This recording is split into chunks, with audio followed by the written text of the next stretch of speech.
Greetings, heroes and villains in the making. Tiki here. And BlueDragonFive. And we're here to discuss and recap Ben Lifson and Company's superhero-based web series. Made possible by the fans of a really good idea. So join us as we chronicle the adventures and goings-on of Super Academy. Yes. Yeah. Yes. There we go. Yeah. You don't have to. Your tension is at ease, sir. I got the intro right this time. Thank God. Thank God. How you doing tonight, BlueDragonFive? We're tackling this bright and early. We're tackling this right off the presses. A new episode came out tonight, and we're talking about it. Whoa! Oh shit! Are you getting that freeze? Well, I mean, it passed, but... Yeah, okay. Well, that might be... Hold on. Anyways, what are we here to talk about, BlueDragonFive? What is the subject matter of tonight's episode? Energy. Yes. Do you want me to look up energy in my pocket dictionary? I'd be pleased if you did. Yes. Antifreeze. Oh, great. Sorry, folks. Chaotrix is hacking into the show. Yeah. It seems like it. Okay. Anyways, BlueDragonFive. Yeah, we're here to talk about episode 2 of Super Academy entitled Energy. But for those not in the know, BlueDragonFive, what is the wonderful, awesome, inspired web series Super Academy? What is its origins? How did we get to this point? Really quick. Well, you know, folks, in a nutshell, it's basically a show based around the premise of a college for superheroes. You know, following the goings on of a young hero, an ex villain. He was getting away from his villainous home life into the throes of superhero-dom, along with making friends along the way, like Dark Up, Glyph, Corona, and others of the sort. And again, it was the brainchild of some brilliant filmmakers, writers, and producers and sound designers. All of them.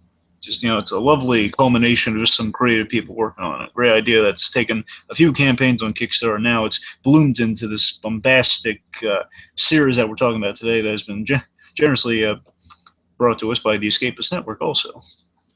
Indeed. Yeah, and it's just, you know, I'm really happy for these guys. It's just a labor of love that's paid off, for sure. So we're happy to be talking about it because it's a really good show.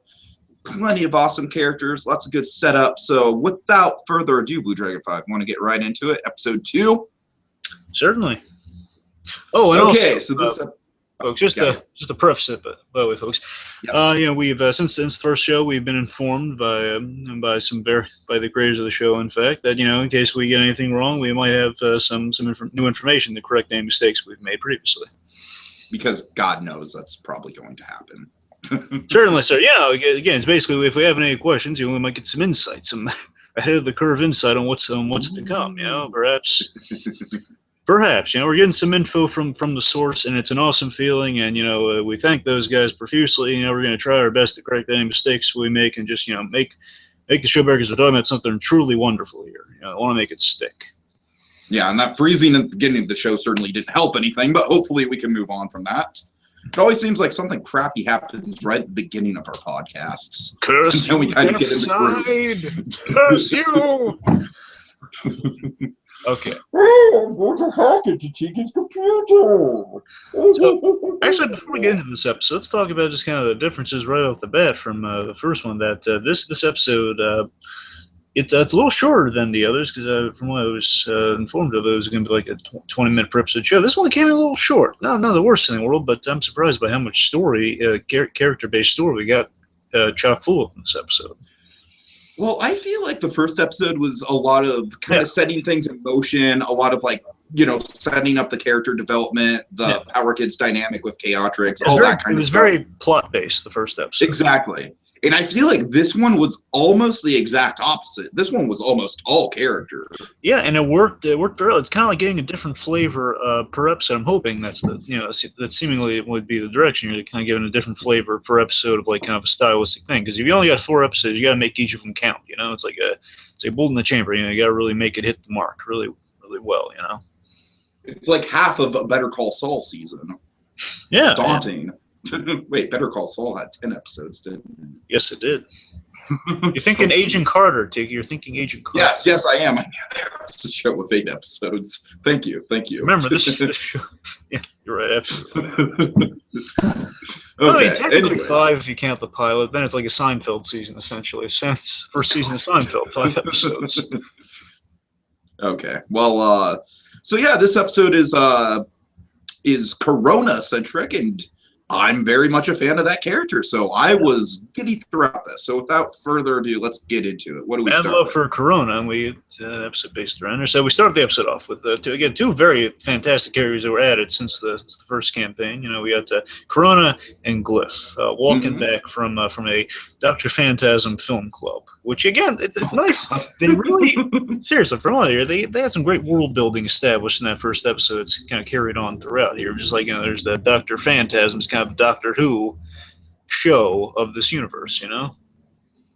Yeah, Doctor Who is definitely something where it's like, I totally respect the fan base, but there's so much of it that I don't even I would not know the first place to start when it comes to getting into it. So I think that's kind of like lovingly homaged here with the character of Liv. It's like Doctor Who with like a superhero varnish on the Phantasm. Put it there. You know, it's just like, what would superheroes watch for their TV shows? Well, it'd be something like like Doctor Who, but you know, Phantasm. Okay, so it's a humanizing element. Okay, there's a film club now. Interestingly enough, so Corona and Glyph, they're walking home from the film club. We get some interesting stuff that really holds up on a second viewing here. So, what's going on here, Tiki? Well, they spot a party going on, and Corona, she's very excited. Glyph is less than enthusiastic, but I mean, you gotta love Corona's delivery here. Yeah, right? like Can we go? Can we go? Can we go? Can we go? Now, 2 things. One, I want to point out with Corona here. One is something that really holds up in the second viewing is that you know, Corona is saying, you know, she loved the club, so she loved being at the club, and then she asks if you want to do something else. Now, right. That's very much her arc for sure. Exactly, because again, thinking about it, rewatching, it's like, oh yeah, they came from a club, and Corona wanted to be a part of this club that Glyph was part of. You know, she's eager to do the next thing. So it's going to be a big sticking point within her arc of this episode of, you know, of having all these commitments to all these various clubs and just wanting to get to the next one, to absorb as much as she can. Okay, Rushmore reference number 1. She is the Max Fisher of Super Academy. Yeah, there's a bit of her everywhere, you know. She's just yeah. very excited. So with that excitement, you know, it's a hilarious. Again, it's a Corona being the main focus. So it was a brilliant move on Sugar. I was so happy about that. It's like, you know, because we have such a good cast, but we don't have a lot of time. So as much as I love Power Kid and Dark Cop, it was kind of refreshing that they were kind of off to the side. They were still definitely involved for sure, but you know what I mean? It was really good. Like, I feel like Glyph and Corona were definitely like, I mean, Corona obviously more so, but Glyph also got some good development here as well. Yeah, and you know, it's an interesting position they're in right now because, you know, think about it, you have 4 episodes and you have to kind of figure out if you're going to do something stylistically change things up here. So, or maybe we don't follow in the folk. We don't have Dark Cop or Power Kid in the main focus. So, what out of our various characters, who do we explore? For an episode, you know, you got various potentials. You can go from the villain side, you can go from the hero side, go from the Dean side. You know, the various characters you can explore here. And you know, they chose Corona because I think they smartly realized, you know, who's a great character we have, and like, hey, the way I think they might be approaching this. Okay, first episode plot, second episode is you know, character one. Let's have a light character one. And I'm thinking the next 2 are going to be kind of. Third one might be kind of our dark valley, and then the last one will be kind of the big culmination of things. That's the way I think they might be going with that. Sure. And already within 2 episodes, I definitely see them kind of setting up a lot of different arcs and character dynamics and stuff like that. And who's one of the fun characters that was established in the first episode? Was a real fun personality. He was kind of like a Starfire, in a Starfire dynamic, which is really fun, being, you know, kind of the foreign exchange student who has, like, he's not quite used to the Earth customs. Which, by the way, Tika, I don't know if did you watch the Corona short to refresh yourself on it at all? Oh, jeez, remind me. Yeah, I did. And I gotta tell you, I was watching that. I was watching that again just before we went on here. It is really hilarious. Just like her getting used to all the Earth customs. Like she's putting water in her cereal. She just like, I think, apparently, right. apparently I a lot give of the the. actress credit for eating cereal and water. Yeah, by the way, I want to point something out with the actors here, just the acting overall. Just kind of point it out here. I don't want to, again, something great to point out to us. So apparently, the actress that plays Corona, she's been recast. You know, it's all the makeup and stuff. It's a little hard to tell. But Well, that makes sense. But I got to tell you, something impressive is with that. With all the actors in this show, with some of the recastings here and there, they're seamless right now because they've done such a great job in crafting a character and crafting a way to play that character. The actor who steps into that role, which I assume has a great vetting process in finding the right person for the role, they really communicate the character before you really notice any differences in the performance. You know, I mean, I'm sure there are some subtle intricacies aside from just the visual look with like Corona because they kind of spiced her up a little. The actress had shorter hair than long hair, like on the show. You know, had more of a human look. You know, spiced it up a little and. It works extremely well, and it's really hard to tell at first because like the performance is so strong with what they've crafted in the mold of that character. It works so well. Like not for a moment do I see like it's a different actor. I see it's Corona. You know, same thing with Dark Cop. Yeah, same thing with Dark Cop. Exactly. I mean, aside from the hair, it's really the same guy, pretty much. You know. Right. Because again, the performances are that well adhered to the character. It's and the personalities are so well defined. Yeah, I don't really recall I've ever really seen that much. I mean, occasionally you got it in superhero movies, like we have good interchangeable roadies. I mean, Don Cheadle had more time to play with. Yeah. That's probably one of the better examples. Yeah, it's like when you have someone taking over a role and they kind of own it and make it their own. Mm-hmm. And hopefully, going forward in the Marvel universe, we're gonna have that kind of happen we can have someone who can kind of fill the shoes of Danny or whoever they replace. Well, apparently, we don't have to worry about Chris Evans anymore. He kind of did a 180. Well, again, he's now. I'm hoping they still commit to the whole thing. He's still going to be around because I really want him to be around. I heard a quote where it's like he literally wants to play Captain America. Yeah, that's the thing. That's the thing. He said he wants to. He'll commit to his directing and also be Captain America. We're getting off topic though, but seriously, the acting really top notch in this show, and again, is the characterization so well defined. Mm-hmm. So Corona, she goes instantly from can we go to the sad, adorable puppy dog guys. That just, I kind of called them notes here. It's the puppy dog pout in essence because it's the puppy dog pout particularly is from Kim Possible. That's what I'm referencing. Oh God! Whenever the character from Kim Possible, particularly Kim Possible, she would do the pouty face, the puppy dog pout, and their friends like always mask their eyes. You're not doing the puppy dog pout, are you? No.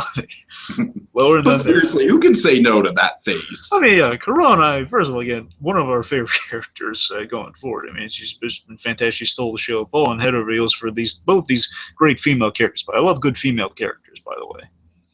And this show definitely excels in that regard, for sure. Oh yeah, because Glyph is just great. We saw that fantastic bit in the first episode when her and Power Kid have the bit like, no, I'll catch the ghost. Oh, thanks, I could use the help. That whole bit. Okay, I feel like Starburst is more kind of like the support laughs, and I feel like Glyph is more kind of like the supporting character. Like, I'm gonna make a weird kind of comparison here, but she almost kind of reminds me of the Susie Pickles of this show, or not Susie Carmichael. I'm sorry, not Susie Pickles. Huh?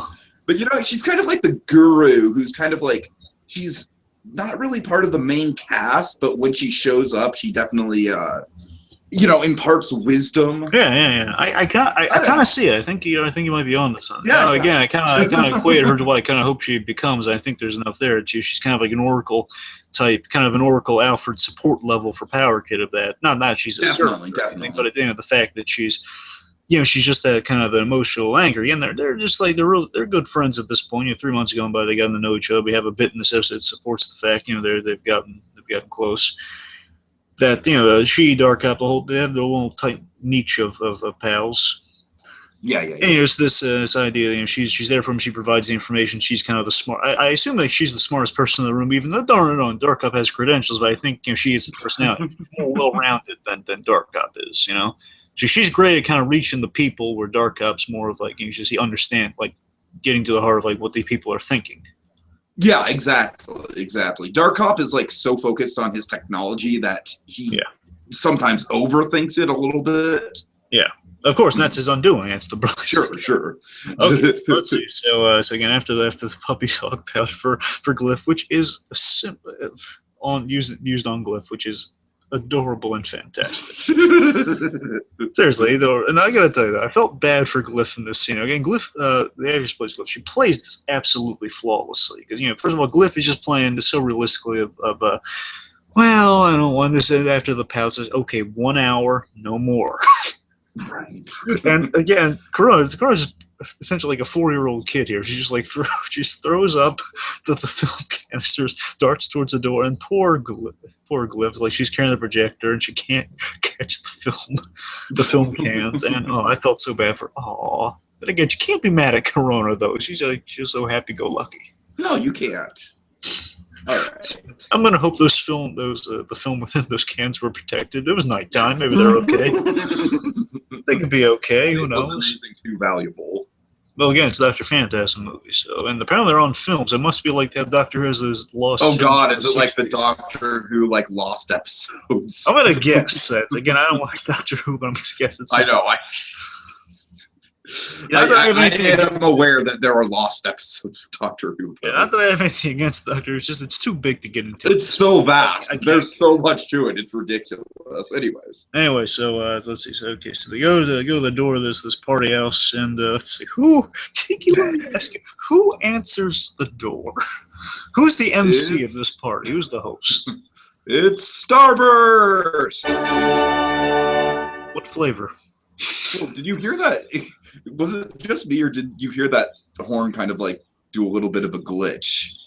I just heard da-da. Oh, it was just me then, but it was very appropriate for I don't know, it was very appropriate. Well, remember, Chaotrix is hacked into the things you are a little glitchy this episode, so bear that in mind, folks. Oh, there we go. All right. I apologize. That was just me. I'm just gonna hope Chaotrix doesn't shut us down. Yeah, oh God. So he comes in, he's wearing just ridiculous looking, just absolutely ridiculous sunglasses. Like these LED sunglasses. Basically, it's like... I mean, these sunglasses that I'm wearing right now look flat out classy in comparison. Essentially completely impractical sunglasses. Right. And a giant sombrero as well. And also there's like a balloon, I want to say there's like a dog face drawn. I couldn't tell, but it was basically some face drawn on a balloon with sunglasses on as well. Oh God, that was hilarious. That's like the classic gag of the little kid drawing with the sun with sunglasses, or Norma Bates in our case. Exactly. Anyway, so lesson degrees, Dylan. Okay, anyway, so Corona is established. Rings. Oh, by the way, I love how Corona rang the bell like crazy. By the way, it was hilarious. Oh yeah. Yes, basically everything Corona. It's like the character is just spot on. This whole episode, everything she does is just. It's such a good physical role too, as well. You know what I mean? Just all the physical comedy. By the way, from that troop, by the way, my favorite Corona bit ever. Again, maybe the more we get from her in this go around, I might probably change this, but I don't know. I love the line in the meet the heroes bit where it's she's talking to Power Kid like that. She says, I like to try some food on your plan again, so she should get used to the foods here. And she just grabs his hand with the utmost sincerity, looks at him, and says, "You would die." I love that moment. It is hysterical. Okay, anyway, so Starburst answers the door, and John's sunglasses and balloon in tow. And Glyph is just gone. She's out. I was laughing on the floor when Glyph just looked at him and said, "And I'm done." Nah. So it literally says, "And I'm done." She is not crazy about Starburst, and Starburst he's kind of like a Jason Mewes of the superheroes community. He's a lot to take in. Seriously. The more we get on Starburst, I am getting more and more of a vibe that this guy is like a hotshot in his own mind, but really he's just a loser and nobody likes him. Yeah, it's gonna be interesting to see where they go with Starburst, because they go in the more likable. I liked him in this episode more than I did in the other episode. Because I like this direction of Starburst. The guy thinks he's everything, but he's not really. And you get to see a bit like the what's that? Not charisma. It's what I'm looking for. Yeah, you see the charisma kind of shining through this guy. So basically, I'm hoping they go less. Not less Jason Mewes, but I'm saying I'm hoping they go more into the kind of Peter Quill territory. This guy when he's hitting on women later on. Oh God. I'm seeing a potential of going kind of a. If they go kind of a Peter Quill, Chris Pratt route, I could really like this character. I mean, no, I don't like him at all now. I'm just saying I could like him a lot more. Sure. Again, I mean, Starburst is pretty cool. I mean, it's just the idea of this guy just kind of prods the heroes, and he literally Starburst. He's all about getting the attention. Mm-hmm. Star-Lord, Starburst. I still love his line from the pilot where it's like he's just randomly talking. He's like, "I saved the world yesterday," or something like that. Yeah. Or saved the day or something. I saved the day. But there's a superhero gloating about saving the day. Yeah. And again, as long as they keep that likability, I think Starburst could be a fantastic character. As long as they keep that likability underneath it all, as long as they don't go too much into the conventional. Again, they haven't done this too much already. I'm just saying they dabbed, like the needle's gone over to the left a little bit last episode. He might be kind of antagonistic, which I don't think he is going from this point forward. Basically, don't make him Quagmire. Exactly. Well, I mean, I don't know. Quagmire's too much of a lost soul now. Yeah, I know. That's what I'm saying. Don't make him Quagmire. Anyway. Well, he's not that much of a womanizer. No, I know. Okay, anyways, let's see. So, Starburst, so Michisoki says, okay, and I'm out. And I'm going, not crazy about Starburst. Corona says, I love this thing the actress that plays Corona does here throughout the whole episode, especially when it comes later with Dark Cup. I love it. She's a lot of hand acting, and I love it. Oh yeah. She does this thing where I'm gonna guess maybe this is a smart choice on her, but I don't know who specified this, but it's like on her. I'm assuming like on her plan or something, like how you communicate is a lot of hand-based communication. So like she puts the hands on the faces a lot, which I think is hilarious. Like she just like says, "Okay, goodbye," like "good night, goodbye," something like that. Basically, it's like almost as if she's trying to close Glyph's eyes almost. Right. And the way it's like it breeds familiarity when she does like that, the face touching. It's like, so you're my friend. I'm communicating with you via that route of like face touching with both hands. Mm-hmm. And it's like the both hand movements. I like that. It's really fun, really quirky. I love it. Okay, so remember also Starburst is kind of a mean, silly line to Glyph. Remember? No, I don't. Remember, as basically Corona says goodbye to Glyph because Glyph doesn't want any part of this, and then Starburst either says goodbye Hermione or Hermione. I think he says Hermione instead of Hermione. It's like I think he's either saying Hermione or Hermione, which is, either way is kind of funny. That is a fitting comparison, though. It really is. I'm just saying, look, I mean, with the costume watches. By the way, there's the costumes on really while we're the moment here, while they're both kind of in frame for a moment. Corona and Glyph, their costumes were provided by Amy Decker, the costume designer for the show for those characters, and looks great. But I love Corona's outfit, kind of the armored look of it. It really is kind of space alien. She does. She really kind of reminds me of definitely a Nightcrawler type vibe, especially with the blue skin and everything, of course, but also just in the outfit too. It's like a grayish blue, Mm-hmm. Yeah. Also, I love your little gauntlet thing. I mean, she had in the Meet the Heroes thing. I think she still has, but there's like a scene where she loses it. But she has like the little thing where she types in the information and stuff on a gauntlet. I love that thing. Mm-hmm. See that come back. I love my gadgets. What can I say? Oh yeah. Anyways, props to Amy Decker and some really nicely designed costumes. I mean, they still look great. Even with the Hermione gifts, it's distinctly unique. It's not just a Harry Potter knockoff. It's a cool kind of meet between Jedi and magician. Not magician. Yeah, Jedi and sorceress. Yeah. Sorry. Again, it was the Hermione. I always love the response to the Hermione gag. Just slams the door in Glyph's face before she can get to have like a comment back. And I love this being a runner for Glyph, by the way. Just Glyph, she just can't get the last word into people. Like they always kind of leave her mid sentence or something, and then basically she's just gonna get the customers. And here she had that great line. Remember what she said here? No. Where she said, "Stupid sunglasses." Stupid sunglasses.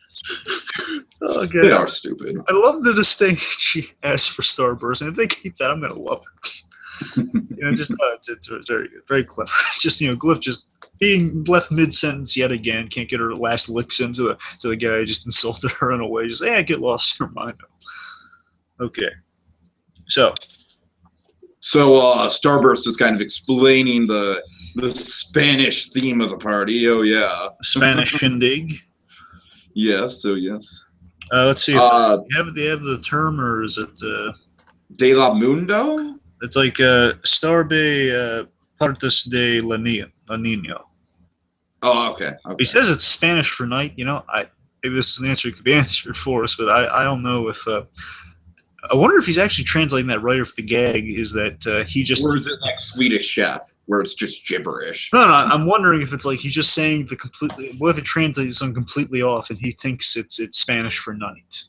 Oh, that could be. Because I don't know if Nino actually translates to night or not.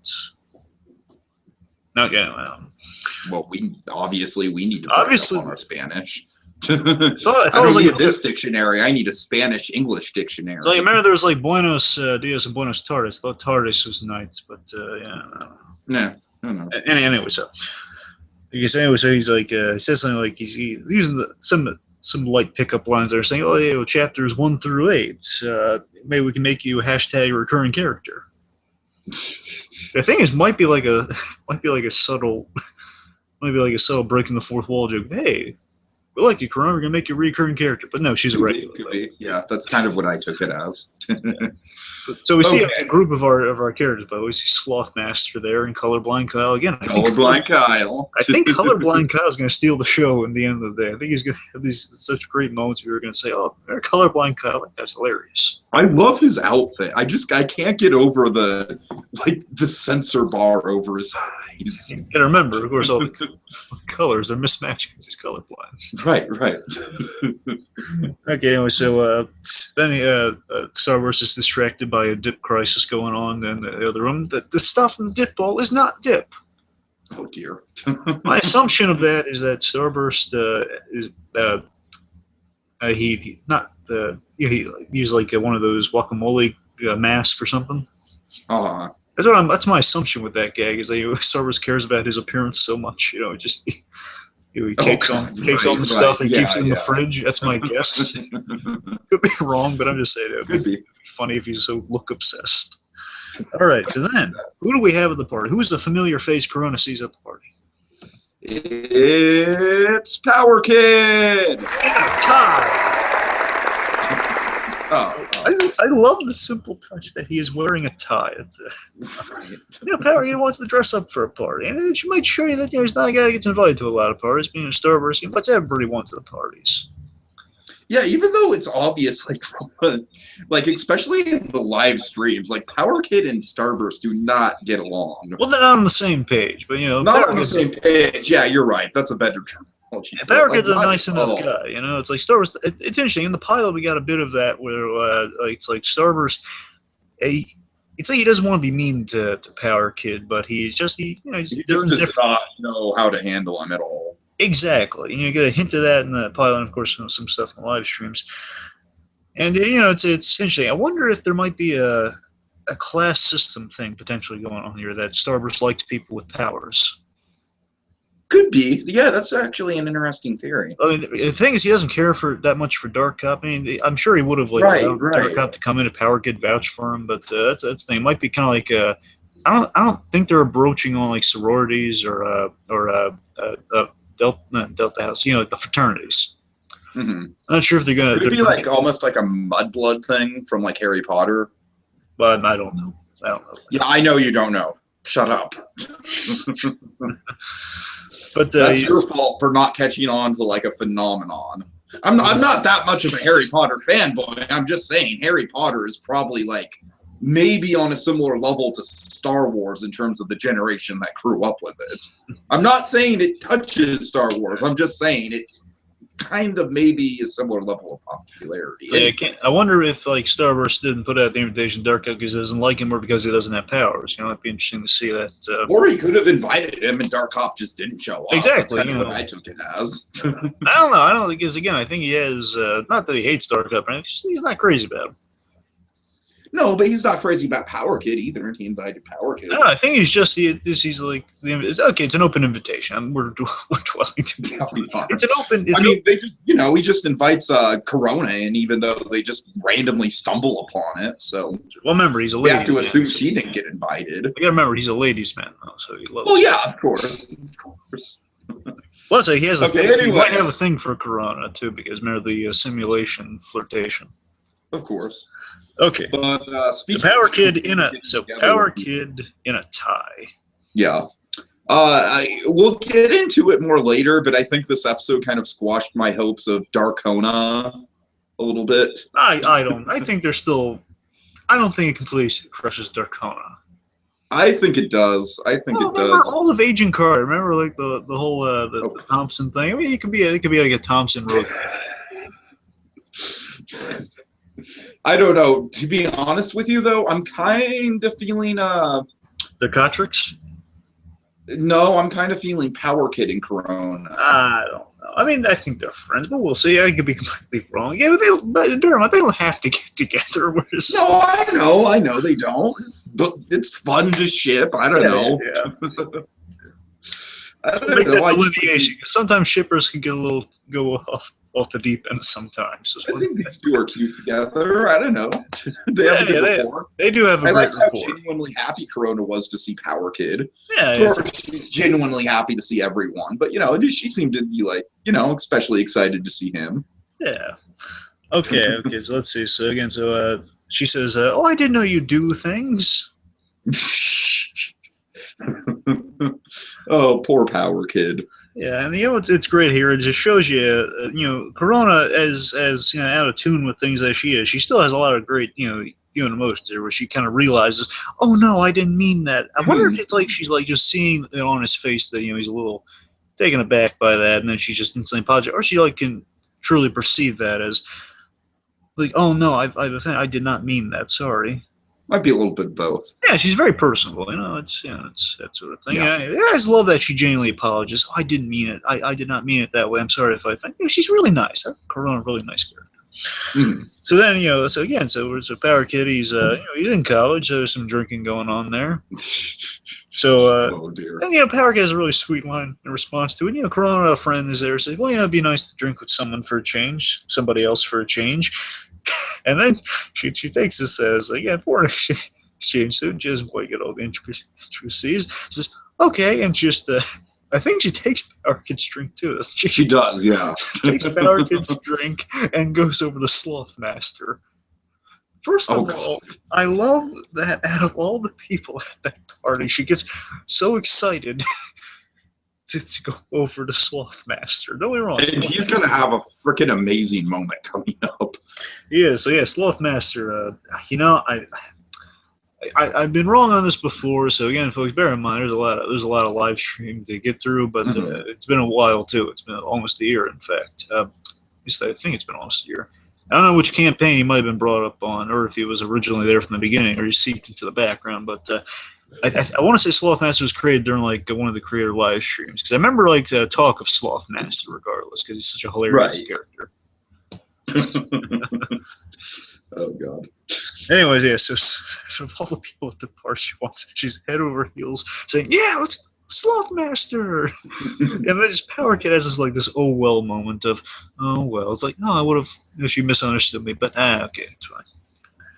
Yeah. Power Kid's gonna have a great, fantastic, one of my favorite scenes in the episode coming up. We're gonna get that. Sure. Okay, so let's see. So then, Starburst, you take us to the Starburst scene. What'd you think? Okay, I don't really have the intricacies of what he's saying to the Scarlet person. I don't really know this character. It's just Scarlet. That's all her name is at the moment. And I don't really know what he's saying, but I just love her reaction to it. She's just like, I threw up in my mouth. I just threw up in my mouth. So it's like, Starburst he just doesn't get it. He just doesn't get that. It's like, Almost a Johnny Bravo. I keep comparing them to Johnny Bravo. It is a Johnny Bravo type thing. It is a Jason Mewes in terms of how people like Glyph perceive him. That's what I got. Right. Versus like how he perceives himself.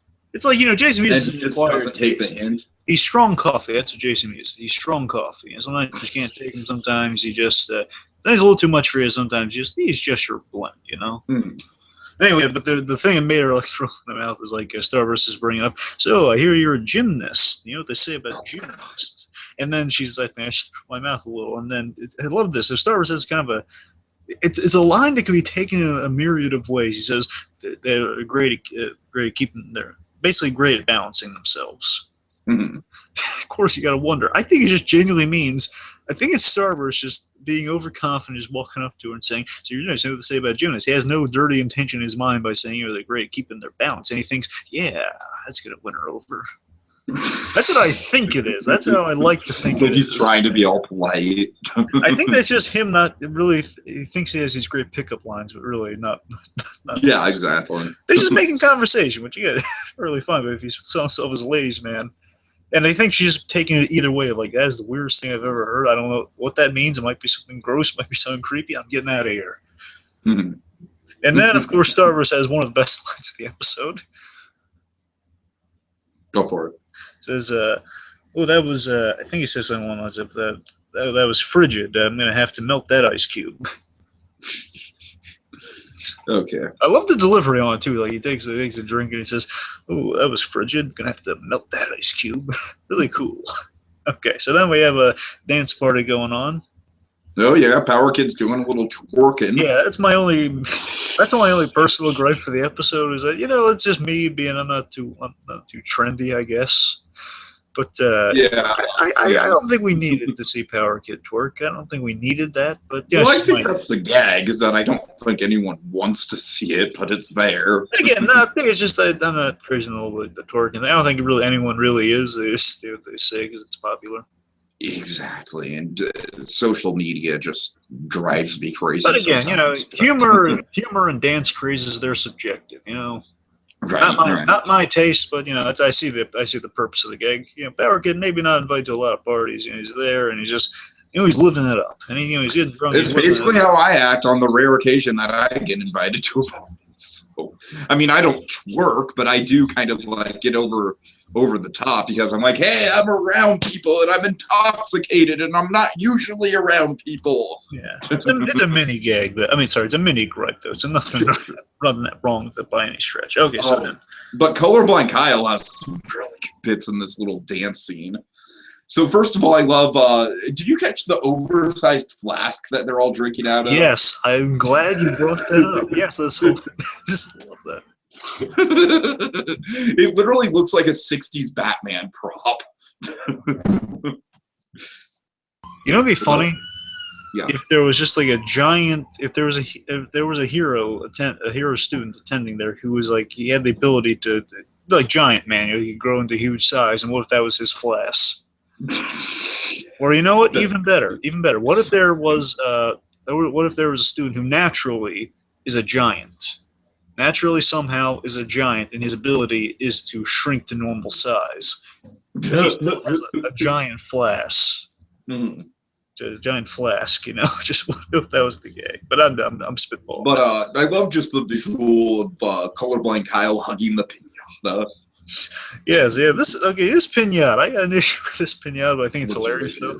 Well, let's get into it. So after the giant flask. Oh, by the way, so then this is part of we have the giant flask, and even Bliffson the clown was invited. That guy's everywhere. You're gonna notice, and in case you haven't catched on to that's his name. Because that is Ben Bliffson, showrunner of Super Academy, one of the head honchos, one of the creative guys behind the scenes.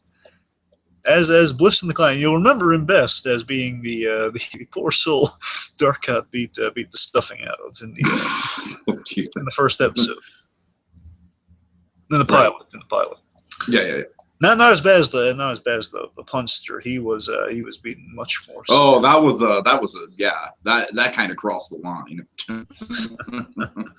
I think we're gonna be seeing more of the punster from what I've heard. I'm looking forward to it. That's good. I'm looking forward to I'm not the only one delivering punchlines. Okay, let's see. So again, even Blitzen the Clown is invited here. I guess people really like clowns at Super Academy, which is kind of the polar opposite of like how it traditionally is in comics. You know, like people just really fear clowns because of the Joker. Exactly. Clowns, terrible reputation in the comics, but apparently at Super Academy, they're trying to change that stereotype. You know, not all not all clowns are maniacal murderers. Some clowns like the theater. Yeah, it's not cool to generalize, man. Not cool. Exactly. I wouldn't expect the circus business to pick up in Gotham, though. Within 10 years, I would not expect that. 10 years. Okay, so yeah, that guy gets everywhere. He is everywhere in this episode. Blitzen the Clown. Yeah. Very popular guy around campus, I'm guessing. Okay, so then we have the monster pinata. It's like kind of like a Dracula, green Dracula looking thing. So basically the party game is breaking the pinata. Fun game. Looks fun. Like one of the last guys up the bat. It's a Sloth Master. In slow motion, he's trying to beat the pinata. The reason they're having such difficulty is they have a really tiny stick to beat this thing with. Yeah. Anyway, so here's my problem with it. Okay, so then the hilarious guy, so the Power Kid takes a swing at it. And he sends it flying. Here's my problem. No shatter. What gives? I think that's supposed to be the joke. I think the joke is that it's such an impenetrable pinata that even Power Kid can't break it. Sends it flying across the room and it still doesn't break. I'm just saying though, like no one gets any candy, no prizes, nothing. Colorblind Kyle's going to be very upset with that. Yeah. But also with that though, I don't know. There might be an explanation that it's like actually it wasn't intended to be a pinata, just they hung it up like a pinata so you could break it. Might be that. I'm supposed to say no candy. That's a shame. Poor Power Kid. Poor colorblind Kyle of all people. No candy. I know. Come on. Seriously, no candy for colorblind Kyle. Oh, wait. That is just a shame right there. By the way, that should not be happening. Colorblind Kyle, almost yet again, he has the best line of the episode this time around. So you'll see. He has the best line of the episode. Okay. You'll see. Heed my words. He has the best bit of the whole episode. As much as I love a lot of this episode, Colorblind Kyle has the best line. Okay. Does it involve a windmill? Don't. Sorry. He might. Okay, so people have seen the episode. They know it. Okay, anyways, we have one of the best scenes of the episode, in my opinion. This is a great scene. Oh my god, this is amazing. So within this episode, it's primarily dedicated to Corona, and it's a comedy-based episode, mainly about character, character-based stuff. And I love this This is kind of a bit of so there's a bit of plot development here, and character development through plot of the whole story of the series about Dark Cop and Power Kid being friends, kind of getting to know each other, and kind of Power Kid sort of making Dark Cop kind of come out of his shell a little bit. Exactly. That's the arc. Kind of the main emotional through line of the series. I'm kind of picking up on. Exactly. It's like I think the best comparison would be it's like Fonzie and Richie. Happy Days. That's a perfect comparison. Seriously, Happy Days. Don't forget all the crap in the last couple seasons. The heart of that show, the spine of that show, is the friendship between Fonzie and Richie. That's what we got here. Sure, Dark Cop is, in essence, the Fonz, and Richie is Power Kid. Seriously, find me a better analogy. I don't know. I think Dark Cop is a little less socially skilled than Fonzie is. Okay, well, fair enough. But you know what I mean, like the quirky character in a leather blend of something. Yeah.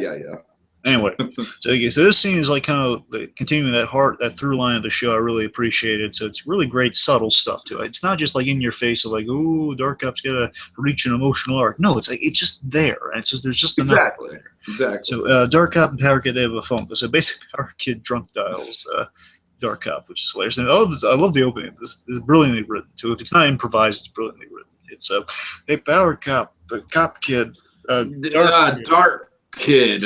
No. Yep. And I love a Dark Cop. Whether it's him with a sense of humor or him most likely just like for the future is going to play whenever Power Kid gives him lip or something. He's just going to play this, just like throw it in his face of like, oh yeah, I'm the guy in control here. Just play. He says, no, this should be good. This Dark Cop with this great sardonic, kind of cynical take on it, just saying, oh, this should be good. Pushing the record button on the call. Just like, this should be good. That's why we love Dark Up. But Dark Up has a sense of humor. It's very deep down. By the way, I just want to point out that throughout this scene, I just had a visual image of a Van Wilder style Wolverine just looking in the corner and just drinking a beer and just being like so envious of the fact that Power Kid, his metabolism doesn't get affected with his powers. Okay, so I'll piggyback with the metabolism in 1 second. So okay. Let's see. As he's recording the call, essentially Power Kid, through a lot of hilarious stumbling, he is saying, you gotta come over, like, come on, you gotta come over. And Dark Up pointing out, yeah, apparently your super strength comes with no super metabolism. So quickly taking a moment here to figure out how the physics of the super metabolism here. So look at Captain America. The idea is like he's injected with super soldier serum. He has an advanced metabolism, so he cannot get drunk. Mm-hmm.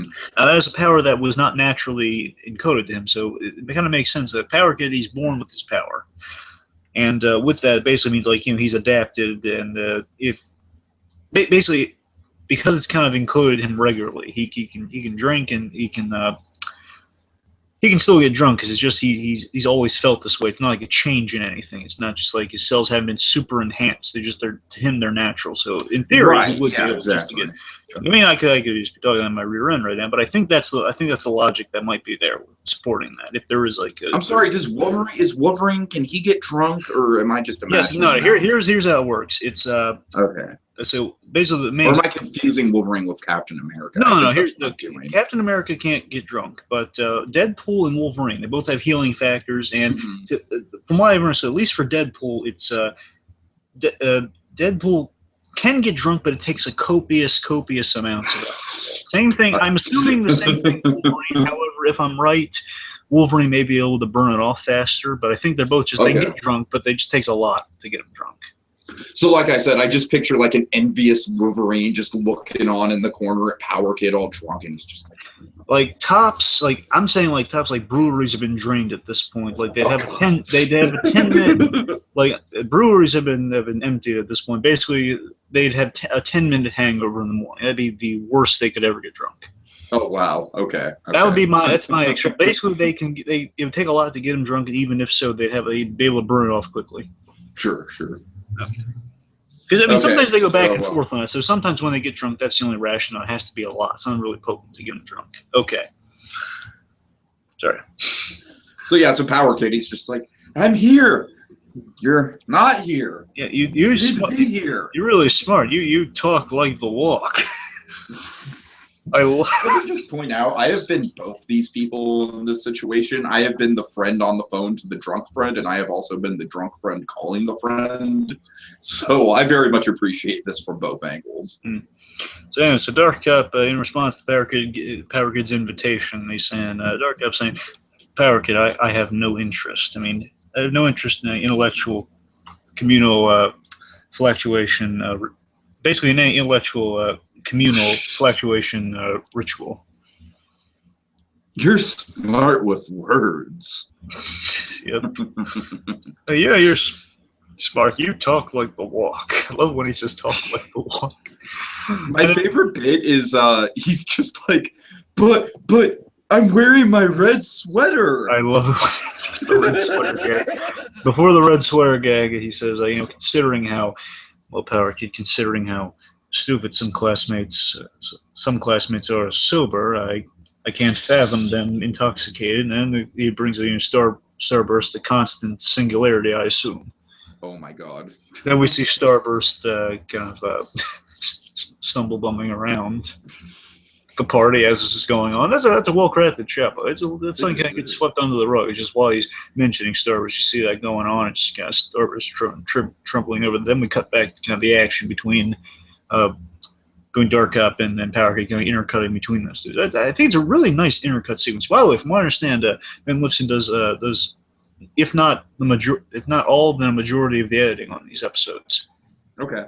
He did the editing on the last one, which is why the editing was brilliant on the last one. I think the editing's pretty good too.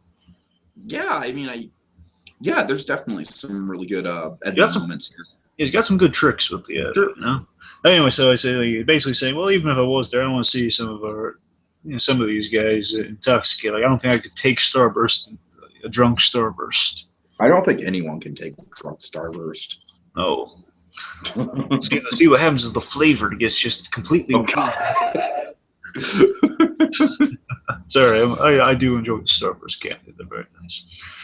Now I want to try a margarita with a bunch of Starburst in it. I don't imagine it would really good. I don't imagine it would pan out well for you, but that's just me. It probably not, but it still sounds good. Basically, you might be bouncing off the walls like Corona, I'm assuming. Oh, God. We're going to save that for a little later. Okay, anyway, so the red sweater Hawaiian's hilarious. Don't you want to have fun? Don't you like us? Seriously. Ted, I believe it's Ted Femrite. He's a fantastic Chaplain Power Kid, really. Yeah. See, just the utmost sincerity and emotion while being drunk. Just like, what happened to red sweater? It's kind of like the Black Sox gag. Seriously, he kind of delivers like the Black Sox gag from Bates Motel. I have some black socks. I don't have a pair of black socks on me. I wasn't prepared. But I'm wearing my red sweater. You want to have fun? Don't you like us? And then, okay, here's the moment of the episode for me. This is my favorite moment of the episode. This, to me, this show has a lot of great potential. This moment here, it's Dark Cop having a really human moment. Basically, it's just Dark Cop. Again, bear in mind, this is really difficult for him because the guy is kind of a walking thesaurus, or one could say, dictionary, or a walking dictionary. You could say. The guy is very clinical. He's very, he's all about the analysis. Kind of hard for him to relate. He basically just he takes what people are saying into account, but basically he hears it all, puts it on record like a cop, like a policeman, a really kind of policeman on the record attitude. But it's just he not really can't put his emotions into it. He stays emotionally uninvolved as much as he can. So basically, he says. We see a really human moment from Dark Cop, just as he's like talking to him on the phone. He's on the computer. He's pulling up the images here as he's saying, "Well, it's not that I don't. Well, I do enjoy the recreational activities you and others have introduced me to." And then you see this great, my favorite image of the episode here. It's Dark Cop pulling up the on his computer with Power Kid's kind of his phone image in the middle of it all, with windows popping up all around Power Kid. It's there's a really nice shot of Glyph and Corona having a good time, and then my favorite shot. It's really it's Dark Cop, it's Dark Cop, Glyph and Power Kid just having lunch together. And there's something just so innocent and that's a Dark Cop considers. It's a fun recreational day, just talking to each other, Glyph's looking at a book, like a study time lunch period. They're eating, and I think Power Kid has chips in that, by the way. Of course he does. I think he does. He really loves the chips. But seriously, just because they're having lunch here, they're having communion, and it's Dark Cop kind of reaching out to people, and that to him, some great recreational activity. So that's him reaching out, saying, "Well," and he's him in denial of I'm all obsessed with work. He's just saying, "Well, because Dark Cop cannot lie. That's his thing. Dark Cop cannot lie." And that's one of the great things of this character, that he will give you the direct truth, whether you want to hear it or not, over lying to spare your feelings. So he's a really honest guy. He's all about doing the right thing. So he's just saying, well, you'd be lying if you said, no, I have better things to do, or I hate that sort of stuff. He says, well, I do enjoy the recreational activities. Yeah. Really great moment. Very fantastic acting. He's basically a guy who really can't communicate emotionally, given as much emotion as he can with that limitation. It really works really well. And then he kind of starts opening up to Power Kid. Yeah. But he's like, Power Kid. Oh, wait, before that. Yeah. Is this great other bit, too, leading today. He says, it's basically Dark Cop. It's such a sad moment, too. This is a great moment, too. He says, it's like he wants to go in some capacity, but he just won't let himself, because that's his personality. He won't let himself go and be with Power Kid and his friends, like Power Kid and Corona and the gang, because he says, well, I need to prioritize. I've used up my recreational time. It's a guy hindered by his own limits, It's such a tragic thing with his character, a part of him might like to, it can be more personable, but he wants to be the best at his craft. He's dedicated to his studies, dedicated to the Super Academy. Well, maybe we'll see one day the reasons why he's so dedicated to the craft, why he's at Super Academy. He could have picked any. I don't know how many super schools there really are in the area, but It might be like Hogwarts. It might be like there's just a bunch of different schools, but we only focus on one of them. Yeah, I'm not quite sure how that works, but it's a big point. Power Kid, he's dedicated himself fully. Like, he only dedicates 48% of the time to people, and usually that's to Chaotrix. Yeah. Darkatrix. We already established that. Darkatrix. Okay, I'm not messing around. Anyway, so. But you see what I mean? It's just kind of so sad that he's dedicated himself to become the best hero he can, and just being like all business and all the time. That gives him flaws that he doesn't really take into account. And in this moment, he kind of takes them into account. In this moment, he's realizing, I like to, but I can't do that, or else it would make me weaker. She doesn't want. And then he says this great line. I think I found the perfect analogy. Actually, okay, fine, better than the Happy Days analogy. I was thinking about this, and it really works. It's a great moment.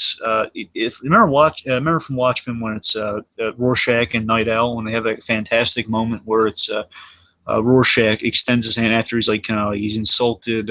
He's insulted Silk Spectre. Oh yeah. Yeah, he's insulted her, and then and basically Night Owl he's had it. Dan's had it, and he's yelling at Rorschach, saying, "Rorschach, you can't just sponge off people and insult them." And then Rorschach at this great moment where he has this great vulnerability about him. He says, "Daniel, I know I can be difficult sometimes."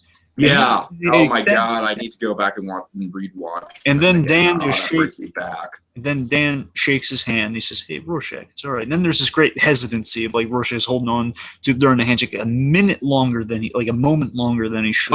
Yeah, exactly. Rorschach wants that human connection. He just wants to say, "You're my friend, and I care about you. And we work together. We've done great stuff together. And I care. And I'm sorry I'm like this, but I just am. I've been through some traumatic stuff." And Dan understands that. Not a word of that has to be communicated. But just a guy so tightly wound like Rorschach, or in this case, Dark Cop, so tightly wound in his own ways, can't express himself the way he wants to, but just a simple action like that, just like the extension of a hand, or just kind of just saying it through the clinical dialogue Dark Cop has, is enough for the other guy to get it. In this case, Power Kid would get that. Normally says, "Well, Power Kid, I don't always show it, but," and then Power Kid is nodded off. No, yeah.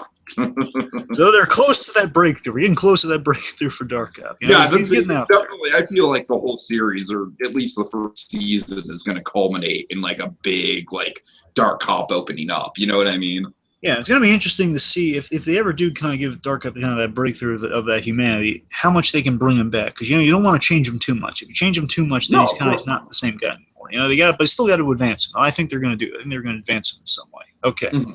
Then Power Kid, sadly, again, such a great tragedy, this scene. Then Power Kid just nods off in the moment. This is the stuff he wanted to hear from him, and he's asleep for it, and Dark Cop just hangs up. I wonder if Dark Cop's a little angry at this. I would think he'd be a little peeved. I wonder if he's peeved, or if he's just forget it, I tried. Yeah. And then, of course, whose phone is this? Is this your phone? Now, that's him just being drunk, right? Because I assume that if he was calling from another person's phone entirely, it wouldn't show up on Dark Cop's computer as Power Kid. Dark Cop's computer so far has been pretty on the money, so I'm assuming it recognized Power Kid calling, so I'm going to assume that she's Power Kid. Hello, Power Kid. If you're watching this, then the apocalypse has taken place, and you obviously want to avenge my death. Yeah, I'm going to assume that he's just drunk enough not to realize it. Okay, so morning after, what's happening? Oh dear. All right. Well, now we all said that Corona. She's you can't get mad at Corona, but this is probably the one time where it's a little bit all right, enough. No, I did not get that at all. I thought it fits well for her character. She has to be up early because she has a lot of stuff to do. That's true. And she's figuring Power Kid might. Affected by that, and she's figuring Power Kid either might want to join her, he has other stuff to do, and just saying, "Rise and shine, Power Kid, the sun is up, time to greet the day." She just gets on her stomach and woo. Seriously, if you could just bottle the energy Corona has, you can make it into a very, very Corona brand energy. Of course, it's kind of sad because there actually is there's a beverage called Corona. Oh God, right, that's true. I'm not sure if that's where they got it. I'm just saying it's also. It's also the name of the beverage. Okay. The thing that kind of bugs me is the bullhorn. I think that's a little over the think top. That's a little bit like... I'll tell you what saves it, though. What saves it, two things save it. One, it's not a conventional thing of like she just speaks loudly into the bullhorn of like, hey, wake up. It doesn't go that way. It makes feedback noises. It just makes noises. That's true. That's true. And secondly, and more importantly, I just love how she speaks louder than the bullhorn when the bullhorn's out of her hands. Like, wow, that was loud. I mean, again, she's a 5-year-old kid. That's how she plays it, and it works brilliant. She's an energetic 5-year-old. She means well. And it's just the barricade's like there's a hangover. Again, he doesn't have Captain America's sense of metabolism. Corona, why? That's my runner-up for best line of the episode. Just the way he says, "Corona, why?" And then also, I think so defeated. I think Colorblind Kyle has one of his great lines here. He says, "Needles in brain." Like needles in brain after the thing goes on. This is your brain. This is your brain on drugs. Okay, so let's see. So then Corona tries to wake up after he's just starting to rise. Power Kid trying to still keep him up by bringing him the hearty breakfast. Now, what is that hearty breakfast? What did she make him? Mayo. A sandwich comprised of egg and extra mayo. Oh God, yes. And I love how Power Kid just literally his stomach can't handle that. Like he doesn't want any of that. And considering he drank the night before into a stupor, that's probably not helping him either. No, not at all. Not at all. It's like the fish sandwich gag from Hey Arnold. You know, it's not helping. Right. It's herring. Okay, sorry. Obscure joke. Okay, so Corona.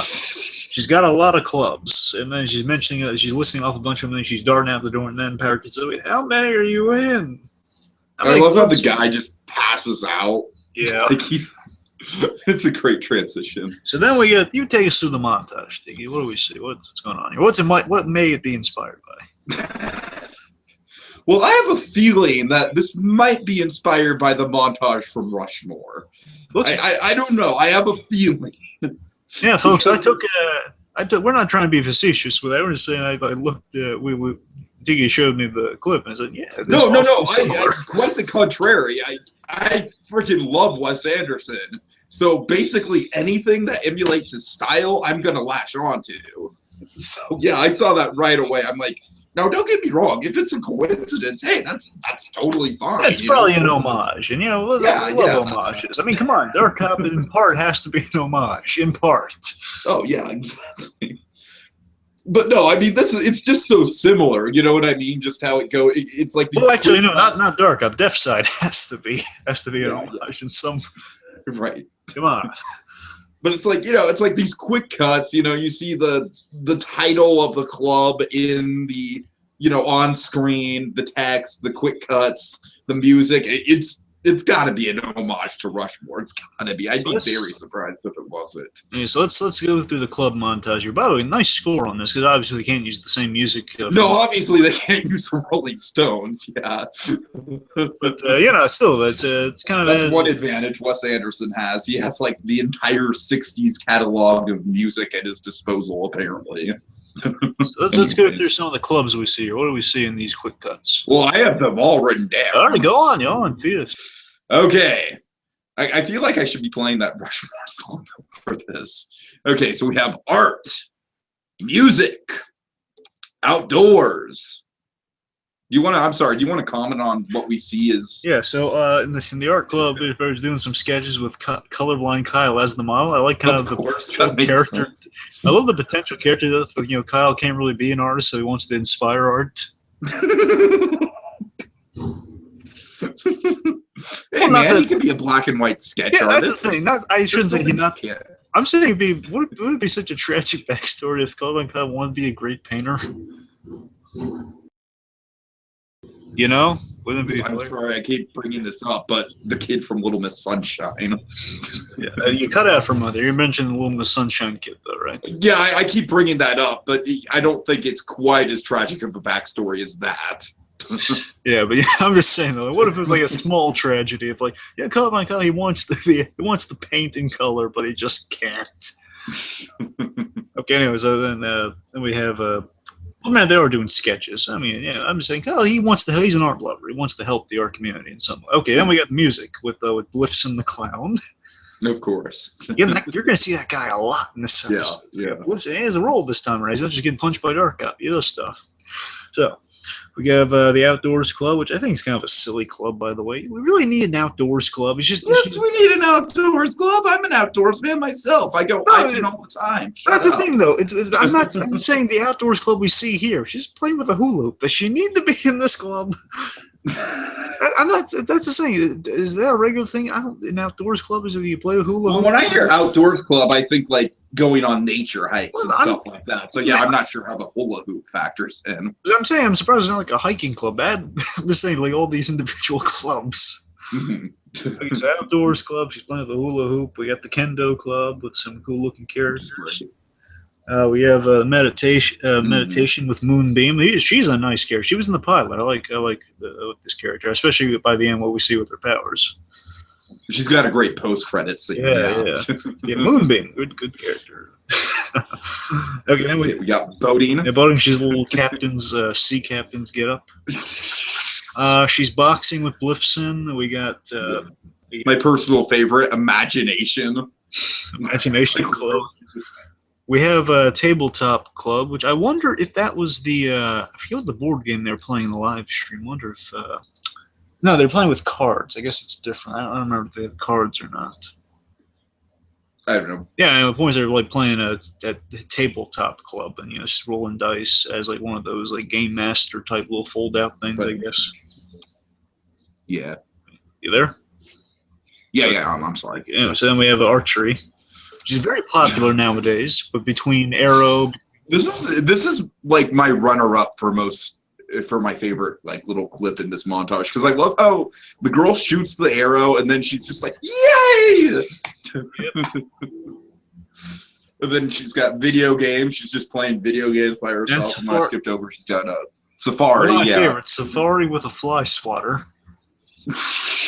Makes total then sense. we see, we come back to a few of the clubs. She's starting to wear down, getting very tired. She's falling asleep. Which doesn't happen in the Rushmore montage, so they changed it up. Of course. And then we get another, interesting scene. It's played a lot differently than I thought it would have gone against conventions. It really worked out. We got Commander Cobalt again, the World War II hero. With I love this touch, by the way. That Glyph is like the assisting, not coach, but the assistant to the teacher or something. Mm-hmm. So Glyph is the assistant, hand out packets or something to the students and say, hey, this quiz is 50% of your final grade. Oh boy! And basically, you throw the discus in the target using your powers, no touchy. And then Moonbeam points out, well, what if your power is you can speak to the dead? I mean, I don't really think that You had a month to figure it out. Any problems are your own fault. Yep, Moonbeam, dead powers to communicate with the dead or not. You have to move that thing. Mm-hmm. Okay, so then Corona shows up. She's not even supposed to be there that day. We have a couple really good, very subtle practical effects of Corona using her mind. I'm glad you brought that up. Yeah. Yeah, we got the telekinesis effects. Very, very nicely done. Yes, kind of this. Keeping in mind, she does have telekinesis. She can move things with her mind, and that's her shtick. She has telepathy and telekinesis. Essentially, she powers of Jean Grey, technically.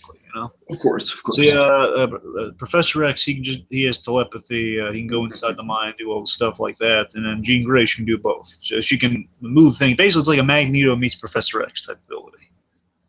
Right. But yeah, she she's running through and she opens the gate with her mind. Really cool effect. Yeah. I wonder. It gets mentioned. This I don't know. I wonder if this was used. With the wire system they have at their disposal now, remember, it's not like the extravagant kind of wire fighting effects. From what I understand, it's not crouching. We're not going to see a crouching tiger, hidden dragon fighting in the trees or anything like that. I highly doubt that, but no, seriously, they have. I heard they have wire capabilities now. I assume pushing people out of frame. Like if they get hit, they fly across the room, but not like in air across the room. And I wonder if maybe I don't know. I'm not sure how the wire systems work. If I'm assuming when they say wire systems, it means with a harness, but I don't know. Say I don't know if it's like also like spools of wire they can use on a system of some kind to open that. Maybe it's just like fishing wire to open it or something. Could be. Or it could be magnets. Yeah. No. Ooh, magnets, bitch. Yeah, we are fans of Breaking Bad, of course. We got a magnets reference in one apple. I mean, opening a metal gate, magnets. Sorry, silly joke. Okay, moving on. I guess Corona is all happy.